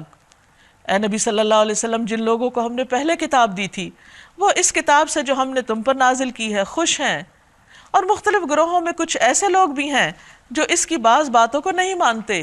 آپ صاف کہہ دیجئے، مجھے تو صرف اللہ کی بندگی کا حکم دیا گیا ہے، اور اس سے منع کیا گیا ہے کہ کسی کو اس کے ساتھ شریک ٹھہراؤں، لہٰذا میں اسی کی طرف دعوت دیتا ہوں اور اسی کی طرف میرا رجوع ہے۔ اسی ہدایت کے ساتھ ہم نے یہ فرمان عربی تم پر نازل کیا ہے۔ اب اگر تم نے اس علم کے باوجود جو تمہارے پاس آ چکا ہے لوگوں کی خواہشات کی پیروی کی تو اللہ کے مقابلے میں نہ کوئی تمہارا حامی و مددگار ہے، اور نہ کوئی اس کی پکڑ سے تم کو بچا سکتا ہے۔ یعنی صاحب علم لوگوں کو اللہ کے علم کے مطابق زندگی بسر کرنی چاہیے، خواہشات کے مطابق نہیں۔ تم سے پہلے بھی ہم بہت سے رسول بھیج چکے ہیں، اور ان کو ہم نے بیوی بچوں والا ہی بنایا تھا۔ یہ لوگوں کا جو اعتراض تھا اس کا جواب دیا جا رہا ہے۔ اور کسی رسول کی بھی یہ طاقت نہ تھی کہ اللہ کے اذن کے بغیر خود کوئی نشانی لا دکھاتا۔ ہر دور کے لیے ایک کتاب ہے، اللہ جو کچھ چاہتا ہے مٹا دیتا ہے، اور جس چیز کو چاہتا ہے قائم رکھتا ہے۔ ام الکتاب اسی کے پاس ہے۔ یعنی چاہے انسانوں کی تقدیر کا معاملہ ہو، چاہے قرآن کی آیات ہوں اور احکامات ہوں، جسے چاہے منسوخ کر دے، جس کو چاہے باقی رکھے، جی چاہے تبدیلی کر دے، سب کا اختیار اسی کے پاس ہے، اور وہی قادر مطلق ہے۔ اور اے نبی صلی اللہ علیہ وسلم، جس برے انجام کی دھمکی ہم ان لوگوں کو دے رہے ہیں، اس کا خواہ کوئی حصہ ہم آپ کو جیتے جی دکھا دیں یا اس کے ظاہر ہونے سے پہلے آپ کو اٹھا لیں، بہرحال آپ کا کام صرف پہنچا دینا ہے، اور حساب لینا ہمارا کام ہے۔ کیا یہ لوگ دیکھتے نہیں کہ ہم اس زمین پر چلے آ رہے ہیں اور اس کا دائرہ ہر طرف سے تنگ کرتے چلے آ رہے ہیں؟ یعنی کافروں کے لیے جگہ چھوٹی ہوتی جا رہی ہے، اسلام پھیلتا چلا جا رہا ہے، اور ہم دیکھتے ہیں کہ مکہ میں سمٹ کے ایک طرح سے رہ گئے، اور پھر مکہ جب فتح ہو گیا تو وہاں سے وہ مرکز بن کے ہر طرف اسلام کے دورے کا ذریعہ اور سبب بن گیا۔ اللہ حکومت کر رہا ہے، کوئی اس کے فیصلوں پر نظر ثانی کرنے والا نہیں، اور اسے حساب لیتے کچھ دیر نہیں لگتی۔ ان سے پہلے جو لوگ ہو گزرے ہیں وہ بھی بڑی بڑی چالیں چل چکے ہیں، مگر اصل فیصلہ کن چال تو پوری کی پوری اللہ ہی کے ہاتھ میں ہے۔ وہ جانتا ہے کہ کون کیا کچھ کمائی کر رہا ہے، اور عنقریب یہ منکرین حق دیکھ لیں گے کہ انجام کس کا بخیر ہوتا ہے۔ یہ منکرین کہتے ہیں کہ تم خدا کے بھیجے ہوئے نہیں ہو۔ کہو، میرے اور تمہارے درمیان اللہ کی گواہی کافی ہے، اور پھر ہر اس شخص کی گواہی جو کتاب آسمانی کا علم رکھتا ہے، جو صحیح صحیح اس کی روشنی میں پھر گواہی دے سکتا ہے۔ سورۃ ابراہیم، بسم اللہ الرحمن الرحیم۔ شروع اللہ کے نام سے جو بے انتہا مہربان نہایت رحم فرمانے والا ہے۔ الف لام را، الف لام را، کتاب انزلناہ الیک لتخرج الناس من الظلمات الی النور۔ یہ ایک کتاب ہے جس کو ہم نے تمہاری طرف نازل کیا ہے تاکہ تم لوگوں کو تاریکیوں سے نکال کر روشنی میں لاؤ ان کے رب کی توفیق سے، اس خدا کے راستے پر جو زبردست اور اپنی ذات میں آپ محمود ہے اور زمین اور آسمانوں کی ساری موجودات کا مالک ہے۔ یعنی دوسرے لفظوں میں یہ کتاب اس لیے آئی ہے تاکہ لوگ اس کو پڑھیں، اندھیروں سے نکلیں، جہالت کے، لا علمی کے، اور ہدایت کی روشنی کی طرف آئیں۔ اور سخت تباہ کن سزا ہے قبول حق سے انکار کرنے والوں کے لیے جو دنیا کی زندگی کو آخرت پر ترجیح دیتے ہیں، کیونکہ دنیا تو ختم ہونے والی ہے۔ جو اللہ کے راستے سے لوگوں کو روک رہے ہیں اور چاہتے ہیں کہ یہ راستہ ان کی خواہشات کے مطابق ٹیڑھا ہو جائے، یعنی وہ اللہ کی مرضی کے تابع نہیں ہونا چاہتے بلکہ یہ چاہتے ہیں کہ دین ان کی مرضی کے مطابق ڈھل جائے، یہ لوگ گمراہی میں بہت دور نکل چکے ہیں۔ ہم نے اپنا پیغام دینے کے لیے جب کبھی کوئی رسول بھیجا ہے اس نے اپنی قوم ہی کی زبان میں پیغام دیا ہے تاکہ وہ انہیں اچھی طرح کھول کر بات سمجھائے، پھر اللہ جسے چاہتا ہے بھٹکا دیتا ہے اور جسے چاہتا ہے ہدایت بخشتا ہے، اور وہ بالادست اور حکیم ہے۔ وَلَقَدْ أَرْسَلْنَا مُوسَىٰ بِآيَاتِنَا، ہم اس سے پہلے بھی موسیٰ علیہ السلام کو اپنی نشانیوں کے ساتھ بھیج چکے ہیں۔ اسے بھی ہم نے حکم دیا تھا کہ اپنی قوم کو تاریکیوں سے نکال کر روشنی کی طرف لاؤ، یعنی تمام انبیاء یہی کرتے رہے ہیں، اور انہیں تاریخ الہی کے سبق آموز واقعات سنا کر نصیحت کیجیے۔ ان واقعات میں بڑی نشانیاں ہیں، یعنی پچھلے قصے جو گزر چکے ہیں اس میں بھی بہت سبق ہیں ہر اس شخص کے لیے جو صبر اور شکر کرنے والا ہو۔ یاد کرو جب موسیٰ علیہ السلام نے اپنی قوم سے کہا، اللہ کے اس احسان کو یاد رکھو جو اس نے تم پر کیا ہے، اس نے تم کو فرعون والوں سے چھڑایا جو تم کو سخت تکلیفیں دیتے تھے، تمہارے لڑکوں کو قتل کر ڈالتے، تمہاری عورتوں کو زندہ بچا کر رکھتے، اس میں تمہارے رب کی طرف سے تمہاری بہت بڑی آزمائش تھی، اور یاد رکھو تمہارے رب نے خبردار کر دیا کہ اگر تم شکر گزار بنو گے تو میں تم کو اور زیادہ نوازوں گا۔ رسول اللہ صلی اللہ علیہ وسلم نے فرمایا، اللہ تعالیٰ اپنے بندوں کو نفع پہنچانے کے لیے کچھ لوگوں کو بطور خاص نعمتیں عطا کرتا ہے، یعنی ان کو دوسروں کے مقابلے میں خاص نعمتیں دے دیتا ہے۔ اگر وہ خرچ کرتے رہتے ہیں تو وہ انعامات برقرار رہتے ہیں، اور اگر وہ رک جائیں تو وہ ان سے سلب کر کے دوسروں کو عطا کر دیتا ہے۔ تو نعمتوں کو برقرار رکھنے کا طریقہ کیا ہے کہ انسان انہیں دوسروں پر خرچ کرتا رہے، اور اگر ناشکری کی تو بے شک میرا عذاب بھی بہت سخت ہے۔ یہ موسیٰ علیہ السلام بنی اسرائیل کو کچھ نصیحتیں کر رہے ہیں، کچھ تلقین کر رہے ہیں، اور موسیٰ علیہ السلام نے کہا اگر تم کفر کرو اور زمین کے سارے رہنے والے بھی کافر ہو جائیں تو اللہ بے نیاز اور اپنی ذات میں آپ محمود ہے، تعریف والا ہے۔ کیا تمہیں ان قوموں کے حالات نہیں پہنچے جو تم سے پہلے گزر چکی ہیں؟ قوم نوح، عاد، سمود اور ان کے بعد آنے والی بہت سی قومیں جن کا شمار بس اللہ ہی کو معلوم ہے، یعنی لوگوں کو تو یہ بھی نہیں پتا کہ وہ کتنی تھیں، ان کا نمبر بھی نہیں پتا، اور ان کا نام، حال، حلیہ، کلچر سب کچھ ملیا میٹ ہو گیا، کچھ بھی نہیں پتا کسی کو۔ ان کے رسول جب ان کے پاس صاف صاف باتیں اور کھلی کھلی نشانیاں لیے ہوئے آئے تو انہوں نے اپنے منہ میں ہاتھ دبا لیے، حیرانی کا اظہار کیا اور کہا جس پیغام کے ساتھ تم بھیجے گئے ہو ہم اس کو نہیں مانتے، اور جس چیز کی تم ہمیں دعوت دیتے ہو اس کی طرف سے ہم سخت خلجان آمیز شک میں پڑے ہوئے ہیں۔ ان کے رسولوں نے کہا کیا خدا کے بارے میں شک ہے جو آسمانوں اور زمین کا خالق ہے؟ یعنی یہ بھی کوئی شک والی بات ہے؟ وہ تمہیں بلا رہا ہے تاکہ تمہارے قصور معاف کرے اور تم کو ایک مدت مقرر تک مہلت دے۔ انہوں نے جواب دیا تم کچھ نہیں مگر ویسے ہی انسان جیسے ہم ہیں، یعنی تکبر میں آگے، اور کہا چونکہ تم انسان ہو اس لیے ہم تمہاری بات نہیں مانتے۔ تم ہمیں ان ہستیوں کی بندگی سے روکنا چاہتے ہو جن کی بندگی باپ دادا کے وقت سے ہوتی چلی آئی؟ اچھا تو لاؤ کوئی کھلی دلیل، صریح سند۔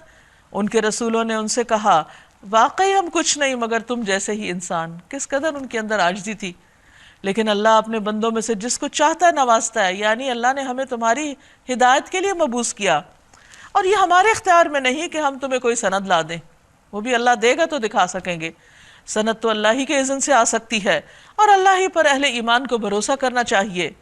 اور کیوں نہ ہم اللہ پر بھروسہ کریں جبکہ ہماری زندگی کی راہوں میں اس نے ہماری رہنمائی کی۔ جو اذیتیں تم لوگ ہمیں دے رہے ہو ہم ان پر صبر کریں گے، اور اللہ ہی پر توکل کرنے والوں کو توکل کرنا چاہیے۔ کیونکہ وہی بھروسے کے لائق ہے۔ آخر کار منکرین نے اپنے رسولوں سے کہہ دیا کہ یا تو تمہیں ہماری ملت میں واپس آنا ہوگا ورنہ ہم تمہیں اپنے ملک سے نکال دیں گے، یعنی ہم تم ساتھ نہیں رہ سکتے۔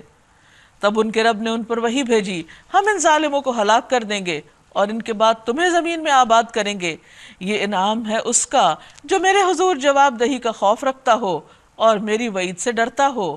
انہوں نے فیصلہ چاہا تھا تو اس طرح ان کا فیصلہ ہوا، اور ہر جبار دشمن حق نے منہ کی کھائی۔ پھر اس کے بعد آگے اس کے لیے جہنم ہے، وہاں اسے کچھ لہو کا سا پانی پینے کو دیا جائے گا، یعنی وہ جو زخمی ہوں گے جہنمی آگ کے اندر جلنے کی وجہ سے، اس کا جو پیپ نکلے گی اور جو پانی نکلے گا وہی واپس ان کو پینے کو دے دیا جائے گا۔ نبی صلی اللہ علیہ وسلم نے فرمایا جب دوزخیوں کے سر پر گرم پانی ڈالا جائے گا تو گرم پانی اندر کو اترتا ہوا پیٹ تک پہنچ جائے گا اور ان چیزوں کو کاٹ ڈالے گا جو پیٹ کے اندر ہیں، یعنی آنتے وغیرہ، یہاں تک کہ وہ گرم پانی پیٹ کے اندر کی چیزوں کو کاٹتا اور گلاتا ہوا پیروں کے راستے سے باہر نکال دے گا۔ اور السحر کے یہی معنی ہیں۔ پھر وہ دوزخی کہ جس کے ساتھ گرم پانی کا یہ عمل ہوگا پھر پہلے جیسا ہو جائے گا، جسے وہ زبردستی حلق سے اتارنے کی کوشش کرے گا اور مشکل سے ہی اتار سکے گا۔ ایسی چیز تو اندر اترنا مشکل ہو جاتی ہے، اس کے اندر جو سمیل اور اس کا جو ذائقہ اور اس کی جو شکل، موت ہر طرف سے اس پر چھائی ہوئی ہوگی مگر وہ مرنے نہ پائے گا۔ یعنی جہنم کی ایک مصیبت یہ ہے کہ ثم لا يموت فيها ولا يحيا، اس میں نہ کوئی جیے گا اور نہ مرے گا، نہ وہ زندگی ہے اور نہ وہ موت ہے۔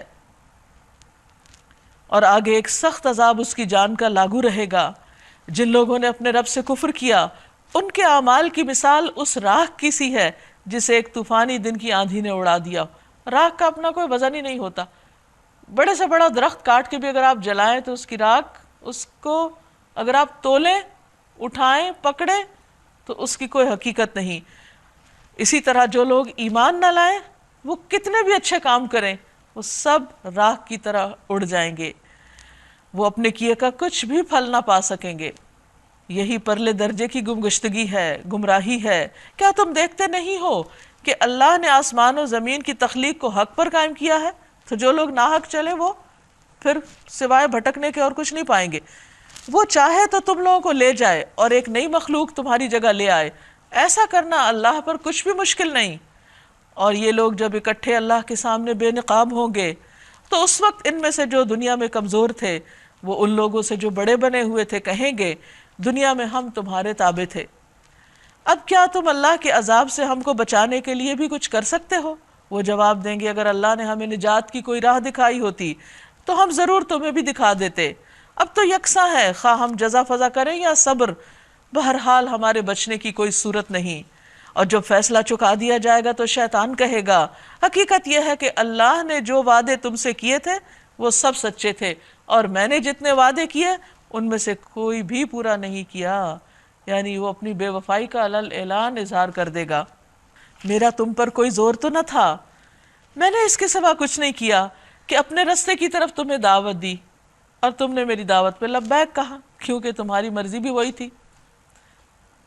اب مجھے ملامت نہ کرو، اپنے آپ ہی کو ملامت کرو، کیونکہ قصور تمہارا اپنا ہے، میرا کام تو صرف تمہیں ایک غلط چیز کی طرف اٹریکٹ کرنا تھا۔ یہاں نہ میں تمہاری فریاد رسی کر سکتا ہوں اور نہ تم میری، اس سے پہلے جو تم نے مجھے خدائی میں شریک بنا رکھا تھا میں اس سے بری ذمہ ہوں۔ ایسے ظالموں کے لیے تو دردناک سزا یقینی ہے، بخلاف اس کے جو لوگ دنیا میں ایمان لائے، جنہوں نے نیک عمل کیے، وہ ایسے باغوں میں داخل کیے جائیں گے جن کے نیچے نہریں بہتی ہوں گی، وہاں وہ اپنے رب کے اذن سے ہمیشہ رہیں گے، وہاں ان کا استقبال سلامتی کی دعا سے کیا جائے گا، تحیتہم فیہا سلام۔ الم تر کیف ضرب اللہ مثلا کلمۃ طیبۃ کشجرۃ طیبہ، کیا تم دیکھتے نہیں کہ اللہ نے کلمہ طیبہ کو کس چیز سے مثال دی، لا الہ الا اللہ کو کس طرح بیان کیا؟ اس کی مثال ایسی ہے جیسے ایک اچھی ذات کا درخت جس کی جڑ زمین میں گہری جمی ہوئی ہو اور شاخیں آسمان تک پہنچی ہوئی ہوں، یعنی بلند و بالا درخت، ہر آن وہ اپنے رب کے حکم سے پھل دے رہا ہے۔ یہ مثالیں اللہ اس لیے دیتا ہے کہ لوگ ان سے سبق لیں۔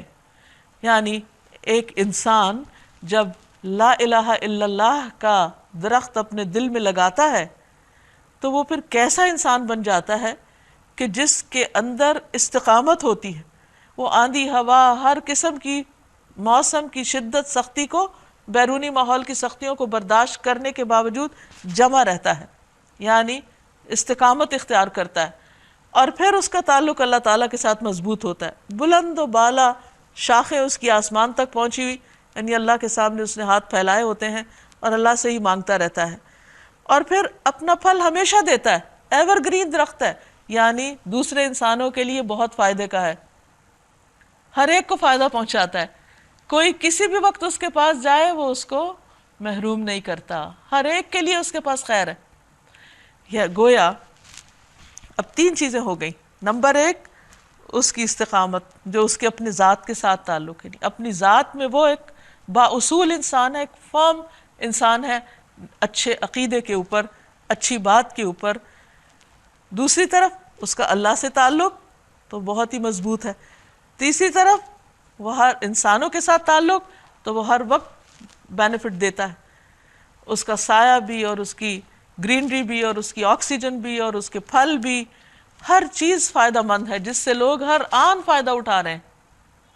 ایسا ہی شخص دراصل لا الہ الا اللہ سچائی کے ساتھ اور پورے درست طریقے سے پڑھنے والا ہوتا ہے، پورے حق کے ساتھ اس کو قبول کرتا ہے، یہ ہوتا ہے بندہ مومن۔ اس کے برعکس کلمہ خبیثہ کی مثال خبیث درخت کی طرح، یعنی اگر کسی شخص کے دل میں توحید کی بجائے شرک ہے، وہ اللہ کی بجائے کسی اور پر ایمان رکھتا ہے، اس کا بیج کمزور ہے، خبیث ذات کے درخت کا ہے، اصل ہی خراب ہے اس کی، تو پھر وہ جو درخت اگتا بھی ہے تو وہ اونچا نہیں جاتا، اللہ سے اس کا کوئی تعلق ہی نہیں، وہ ادھر ادھر پھیل جاتا ہے۔ اجتثت من فوق الارض، جڑ اس کی زمین میں جاتی نہیں، بس اوپر اوپر کچھ نظر آتا ہے۔ ما لہا من قرار، اس کے لیے کوئی قرار ہی نہیں، کہیں وہ جمتا ہی نہیں۔ تو یہ دونوں درخت بالکل مختلف ہیں۔ مثلاً آپ باغ میں جائیں، ایک طرف گھاس ہے اور ایک طرف کوئی بلند بالا درخت ہیں، دونوں ایک ہی زمین میں، ایک ہی طرح کا پانی، ہوا، سورج، ہر چیز مل رہی ہے، لیکن نیچر فرق ہے، تو دونوں کی شکل ہی فرق ہے۔ اور گھاس تو پھر فائدے کا ہے، لیکن یہاں تو فرمایا کہ وہ تو کانٹوں بھرا ہے اور اشارے سے اکھڑنے کو تیار ہے، کوئی قرار نہ اس کے قول میں، کوئی قرار نہ اس کی باتوں میں، نہ اس کے اصولوں میں، نہ طریقہ زندگی میں، کوئی استقامت ہے ہی نہیں، بکھرے میں اس کے سارے کام، کبھی کچھ کرتا ہے کبھی کچھ کرتا ہے، اور جب وہ دنیا سے چلا جاتا ہے تو قصہ ختم، اس کے اعمال اس کے لیے آئندہ کچھ بھی فائدہ دینے والے نہیں۔ ایمان لانے والوں کو اللہ ایک قول ثابت کی بنیاد پر دنیا اور آخرت دونوں میں ثبات عطا کرتا ہے، یعنی لا الہ الا اللہ کا فائدہ صرف دنیا میں نہیں، موت کے بعد بھی ہے۔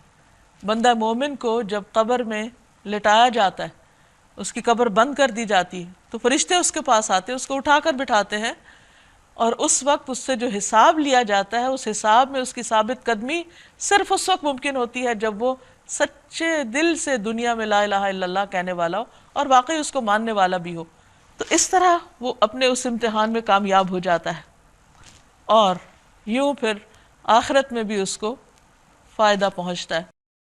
لیکن اس کے برعکس جو دنیا میں لا الہ الا اللہ سچے دل سے نہیں کہتا، وہ قبر میں بھی نہیں کہہ پاتا، وہ کہتا ہے دوسروں کو سناتا، کہہ رہے تھے میں نے بھی کہہ دیا، لہٰذا یہ کہنا اس کو وہاں نجات نہیں دیتا۔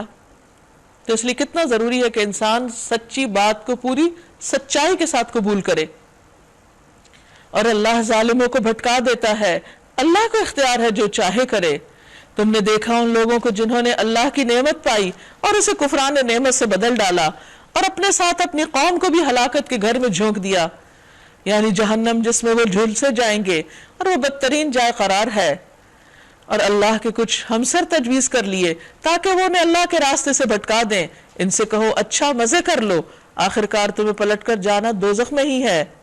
اے نبی صلی اللہ علیہ وسلم، میرے جو بندے ایمان لائے ہیں ان سے کہہ دو کہ نماز قائم کریں، یعنی ایمان کا لازمی تقاضا کیا ہے کہ اللہ کے آگے جھک جائیں، اور جو کچھ ہم نے انہیں دیا ہے اس میں سے کھلے چھپے خرچ کریں، شیئرنگ کریں، دوسروں کو دینے والے بنیں، ساری خیر صرف اپنی ذات تک سمیٹ کے نہ رکھیں، اس سے پہلے کہ وہ دن آ جائے جس میں نہ خرید و فروخت ہوگی، نہ دوست نوازی، یعنی وہاں کوئی کسی کے کام نہ آئے گا.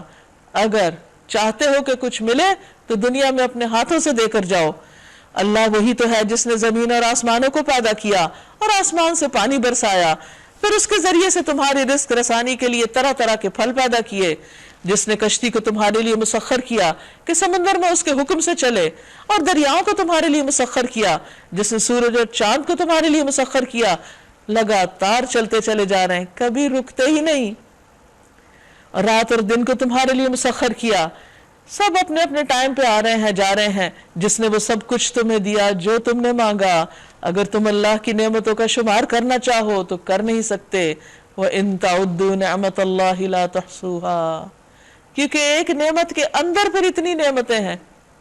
ویسے ایک پھل کو آپ دیجئے، اس کا ذائقہ، اس کی رنگ، اس کی خوشبو، پھر اس کے اندر جو وٹامنز ہیں، جو اس کے فائدے ہیں، جو اس میں بیماریوں کے لیے شفا ہے، اور بے پناہ چیزیں. صرف اس کا رنگ ہی دیکھ کے جو ہمیں خوشی حاصل ہوتی ہے، یہ ساری چیزیں جو ہیں یہ اتنی زیادہ ہیں. یہ تو وہ ہے نا جو ظاہری نظر آنے والی میں نے ذکر کی، لیکن بہت سے ایسے بینیفٹس ہیں جو ابھی تک انسانوں نے جانے ہی نہیں. حقیقت یہ ہے کہ انسان بڑا ہی بے انصاف اور ناشکرا ہے کہ وہ اللہ کی نعمتیں استعمال کر کے شکر بھی ادا نہیں کرتا.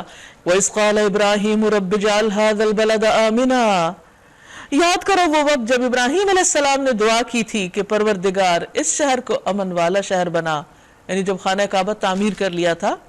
مجھے اور میری اولاد کو بت پرستی سے بچا، کیونکہ ابراہیم علیہ السلام دنیا کے باقی حصوں کو چھوڑ کر اس جگہ پر اپنی اولاد کو اس لیے لا بسائے تھے تاکہ وہ توحید پر قائم رہے. پروردگار ان بتوں نے بہتوں کو گمراہی میں ڈالا ہے، کہیں ایسا نہ ہو کہ میری اولاد کو بھی ڈال دیں. لہٰذا ان میں سے جو میرے طریقے پر چلے وہ میرا ہے، اور جو میرے خلاف طریقہ اختیار کرے یعنی شرک والا تو یقیناً تو درگزر کرنے والا ہے، پھر تیرا فیصلہ ہے. بد دعا پھر بھی نہیں دی. پروردگار میں نے ایک بے آب و گیاہ وادی میں اپنی اولاد کے ایک حصے کو تیرے محترم گھر کے پاس لا بسایا. کیسی قربانی، یعنی اپنے سے دور یہاں ان کو لا بسایا. پروردگار یہ میں نے اس لیے کیا ہے کہ یہ لوگ یہاں نماز قائم کریں، لہٰذا تو لوگوں کے دلوں کو ان کا مشتاق بنا اور انہیں کھانے کو پھل دے، شاید کہ یہ شکر گزار بنے. اب آپ دیکھیے، روحانی ضرورت بھی، مادی ضرورت بھی، جذباتی ضرورت بھی، ساری ضرورتوں کے لیے دعا مانگ رہے ہیں اور اللہ ہی سے مانگ رہے ہیں. صرف اپنے لیے نہیں، اپنی اولادوں کے لیے. ہم سب کے لیے ایک بہترین نمونہ ہے ابراہیم علیہ السلام. شاید کہ یہ شکر گزار بنے، لیکن الٹیمیٹ کیا مقصود ہے کہ اللہ کے بندے بنے، شکر ادا کریں. پروردگار تو جانتا ہے جو کچھ ہم چھپاتے ہیں اور جو کچھ ہم ظاہر کرتے ہیں، اور واقعی اللہ سے کچھ بھی چھپا ہوا نہیں، کچھ بھی نہیں، نہ زمین میں نہ آسمانوں میں. الحمدللہ، شکر ہے اس اللہ کا جس نے مجھے اس بڑھاپے میں اسماعیل اور اسحاق جیسے بیٹے دیے. اولاد کی نعمت پر شکر گزار ہیں. حقیقت یہ ہے کہ میرا رب ضرور دعا سنتا ہے، کیونکہ حضرت اسحاق علیہ السلام اس وقت پیدا ہوئے تھے جب ان کی والدہ کی عمر 90 سال تھی اور وہ ابراہیم علیہ السلام خود 100 سال کے تھے. تو اس کا خاص طور پر شکر ادا کر رہے ہیں. اور پھر دعاؤں کی قبولیت کی بات کہ اللہ تعالیٰ ضرور دعا سنتا ہے، یہ ایک پیغمبر کا تجربہ بھی ہے اور اس کے یقین اور اس کے ایمان کی علامت بھی ہے یہ الفاظ. رب اجعلنی مقیم الصلاۃ. اب کیا دعائیں مانگتے ہیں ان کے مستقبل کے لیے؟ اے میرے پروردگار مجھے نماز قائم کرنے والا بنا اور میری اولاد میں سے بھی، یعنی میری اولاد کو بھی نماز کا پابند بنا. حقیقت یہ ہے کہ جو شخص خود شوق سے عبادت کرتا ہے وہ ضرور چاہتا ہے کہ اس کی اولاد بھی اللہ کی فرما بردار اور عبادت گزار ہو. پروردگار میری دعا قبول فرما. ربنا وتقبل دعا. ربنا اغفر لی ولوالدی وللمؤمنین یوم یقوم الحساب. اے پروردگار مجھے اور میرے والدین کو اور سب ایمان لانے والوں کو اس دن معاف کر دینا جب حساب قائم ہوگا. کتنی خوبصورت دعا ہے. صرف اپنے بچوں کے لیے نہیں، ساری انسانیت کے لیے، سب لوگوں کے لیے دعا کر رہے ہیں. سارے ایمان لانے والوں کے لیے دعا کر رہے ہیں. پھر فرمایا اب یہ ظالم لوگ جو کریں، ایک طرف تو ابراہیم علیہ السلام کا طرز عمل ہے اور دوسری طرف ان کے جو فالوورز اس وقت مکہ میں ہیں جو نبی صلی اللہ علیہ وسلم کو پریشان کر رہے ہیں، یہ کیا طریقہ اختیار کر رہے ہیں. فرمایا اب یہ ظالم جو کچھ کر رہے ہیں اللہ کو تم اس سے غافل نہ سمجھو. سب اللہ کی نظر میں کہ کون کیا کرتا ہے. اللہ تو انہیں ٹال رہا ہے اس دن کے لیے جب حال یہ ہوگا کہ آنکھیں پھٹی کی پھٹی رہ جائیں گی، سر اٹھائے بھاگے چلے جا رہے ہوں گے، یعنی خوف زدہ، قیامت کے دن کی بات ہو رہی، نظریں اوپر جمی رہیں گی، دل اڑے جاتے ہوں گے، یعنی خوف اور گھبراہٹ کے مارے کسی چیز کا ہوش نہ ہوگا۔ اے محمد صلی اللہ علیہ وسلم اس دن سے آپ انہیں ڈرائیں جبکہ عذاب انہیں آ لے گا۔ اس وقت یہ ظالم کہیں گے اے ہمارے رب ہمیں تھوڑی سی مہلت دے دے، تھوڑا سا وقت اور دے دے، ہم تیری دعوت کو لبیک کہیں گے اور رسولوں کی پیروی کریں گے، مگر اس وقت کوئی فائدہ نہ ہوگا۔ کہا جائے گا کیا تم وہی لوگ نہیں ہو جو اس سے پہلے قسمیں کھا کھا کر کہتے تھے کہ ہم پر تو کبھی زوال آنا ہی نہیں، حالانکہ تم ان قوموں کی بستیوں میں رہ بس چکے تھے جنہوں نے اپنے اوپر آپ ظلم کیا تھا، اور دیکھ چکے تھے کہ ہم نے ان سے کیا سلوک کیا، اور ان کی مثالیں دے دے کر ہم تمہیں بھی سمجھا چکے تھے۔ انہوں نے اپنی ساری ہی چالیں چل دیکھیں، مگر ان کی ہر چال کا توڑ اللہ کے پاس تھا، اگرچہ ان کی چالیں ایسی غضب کی تھیں کہ پہاڑوں سے ٹل جائیں۔ پس اے نبی صلی اللہ علیہ وسلم آپ ہرگز یہ گمان نہ کریں کہ اللہ کبھی اپنے رسولوں سے کیے ہوئے وعدوں کے خلاف کرے گا، کبھی نہیں۔ اللہ زبردست اور انتقام لینے والا ہے۔ ڈراؤ انہیں اس دن سے جبکہ زمین اور آسمان بدل کر کچھ سے کچھ کر دیے جائیں گے۔ اس موقع پر ایک یہودی نے پوچھا تھا کہ پھر ہم کہاں ہوں گے؟ تو آپ نے فرمایا تھا کہ صراط پر، اور سب کے سب اللہ واحد قہار کے سامنے بے نقاب حاضر ہو جائیں گے، کوئی لباس انسان پہ نہ ہوگا اور کوئی کسی کے پیچھے چھپ نہ سکے گا۔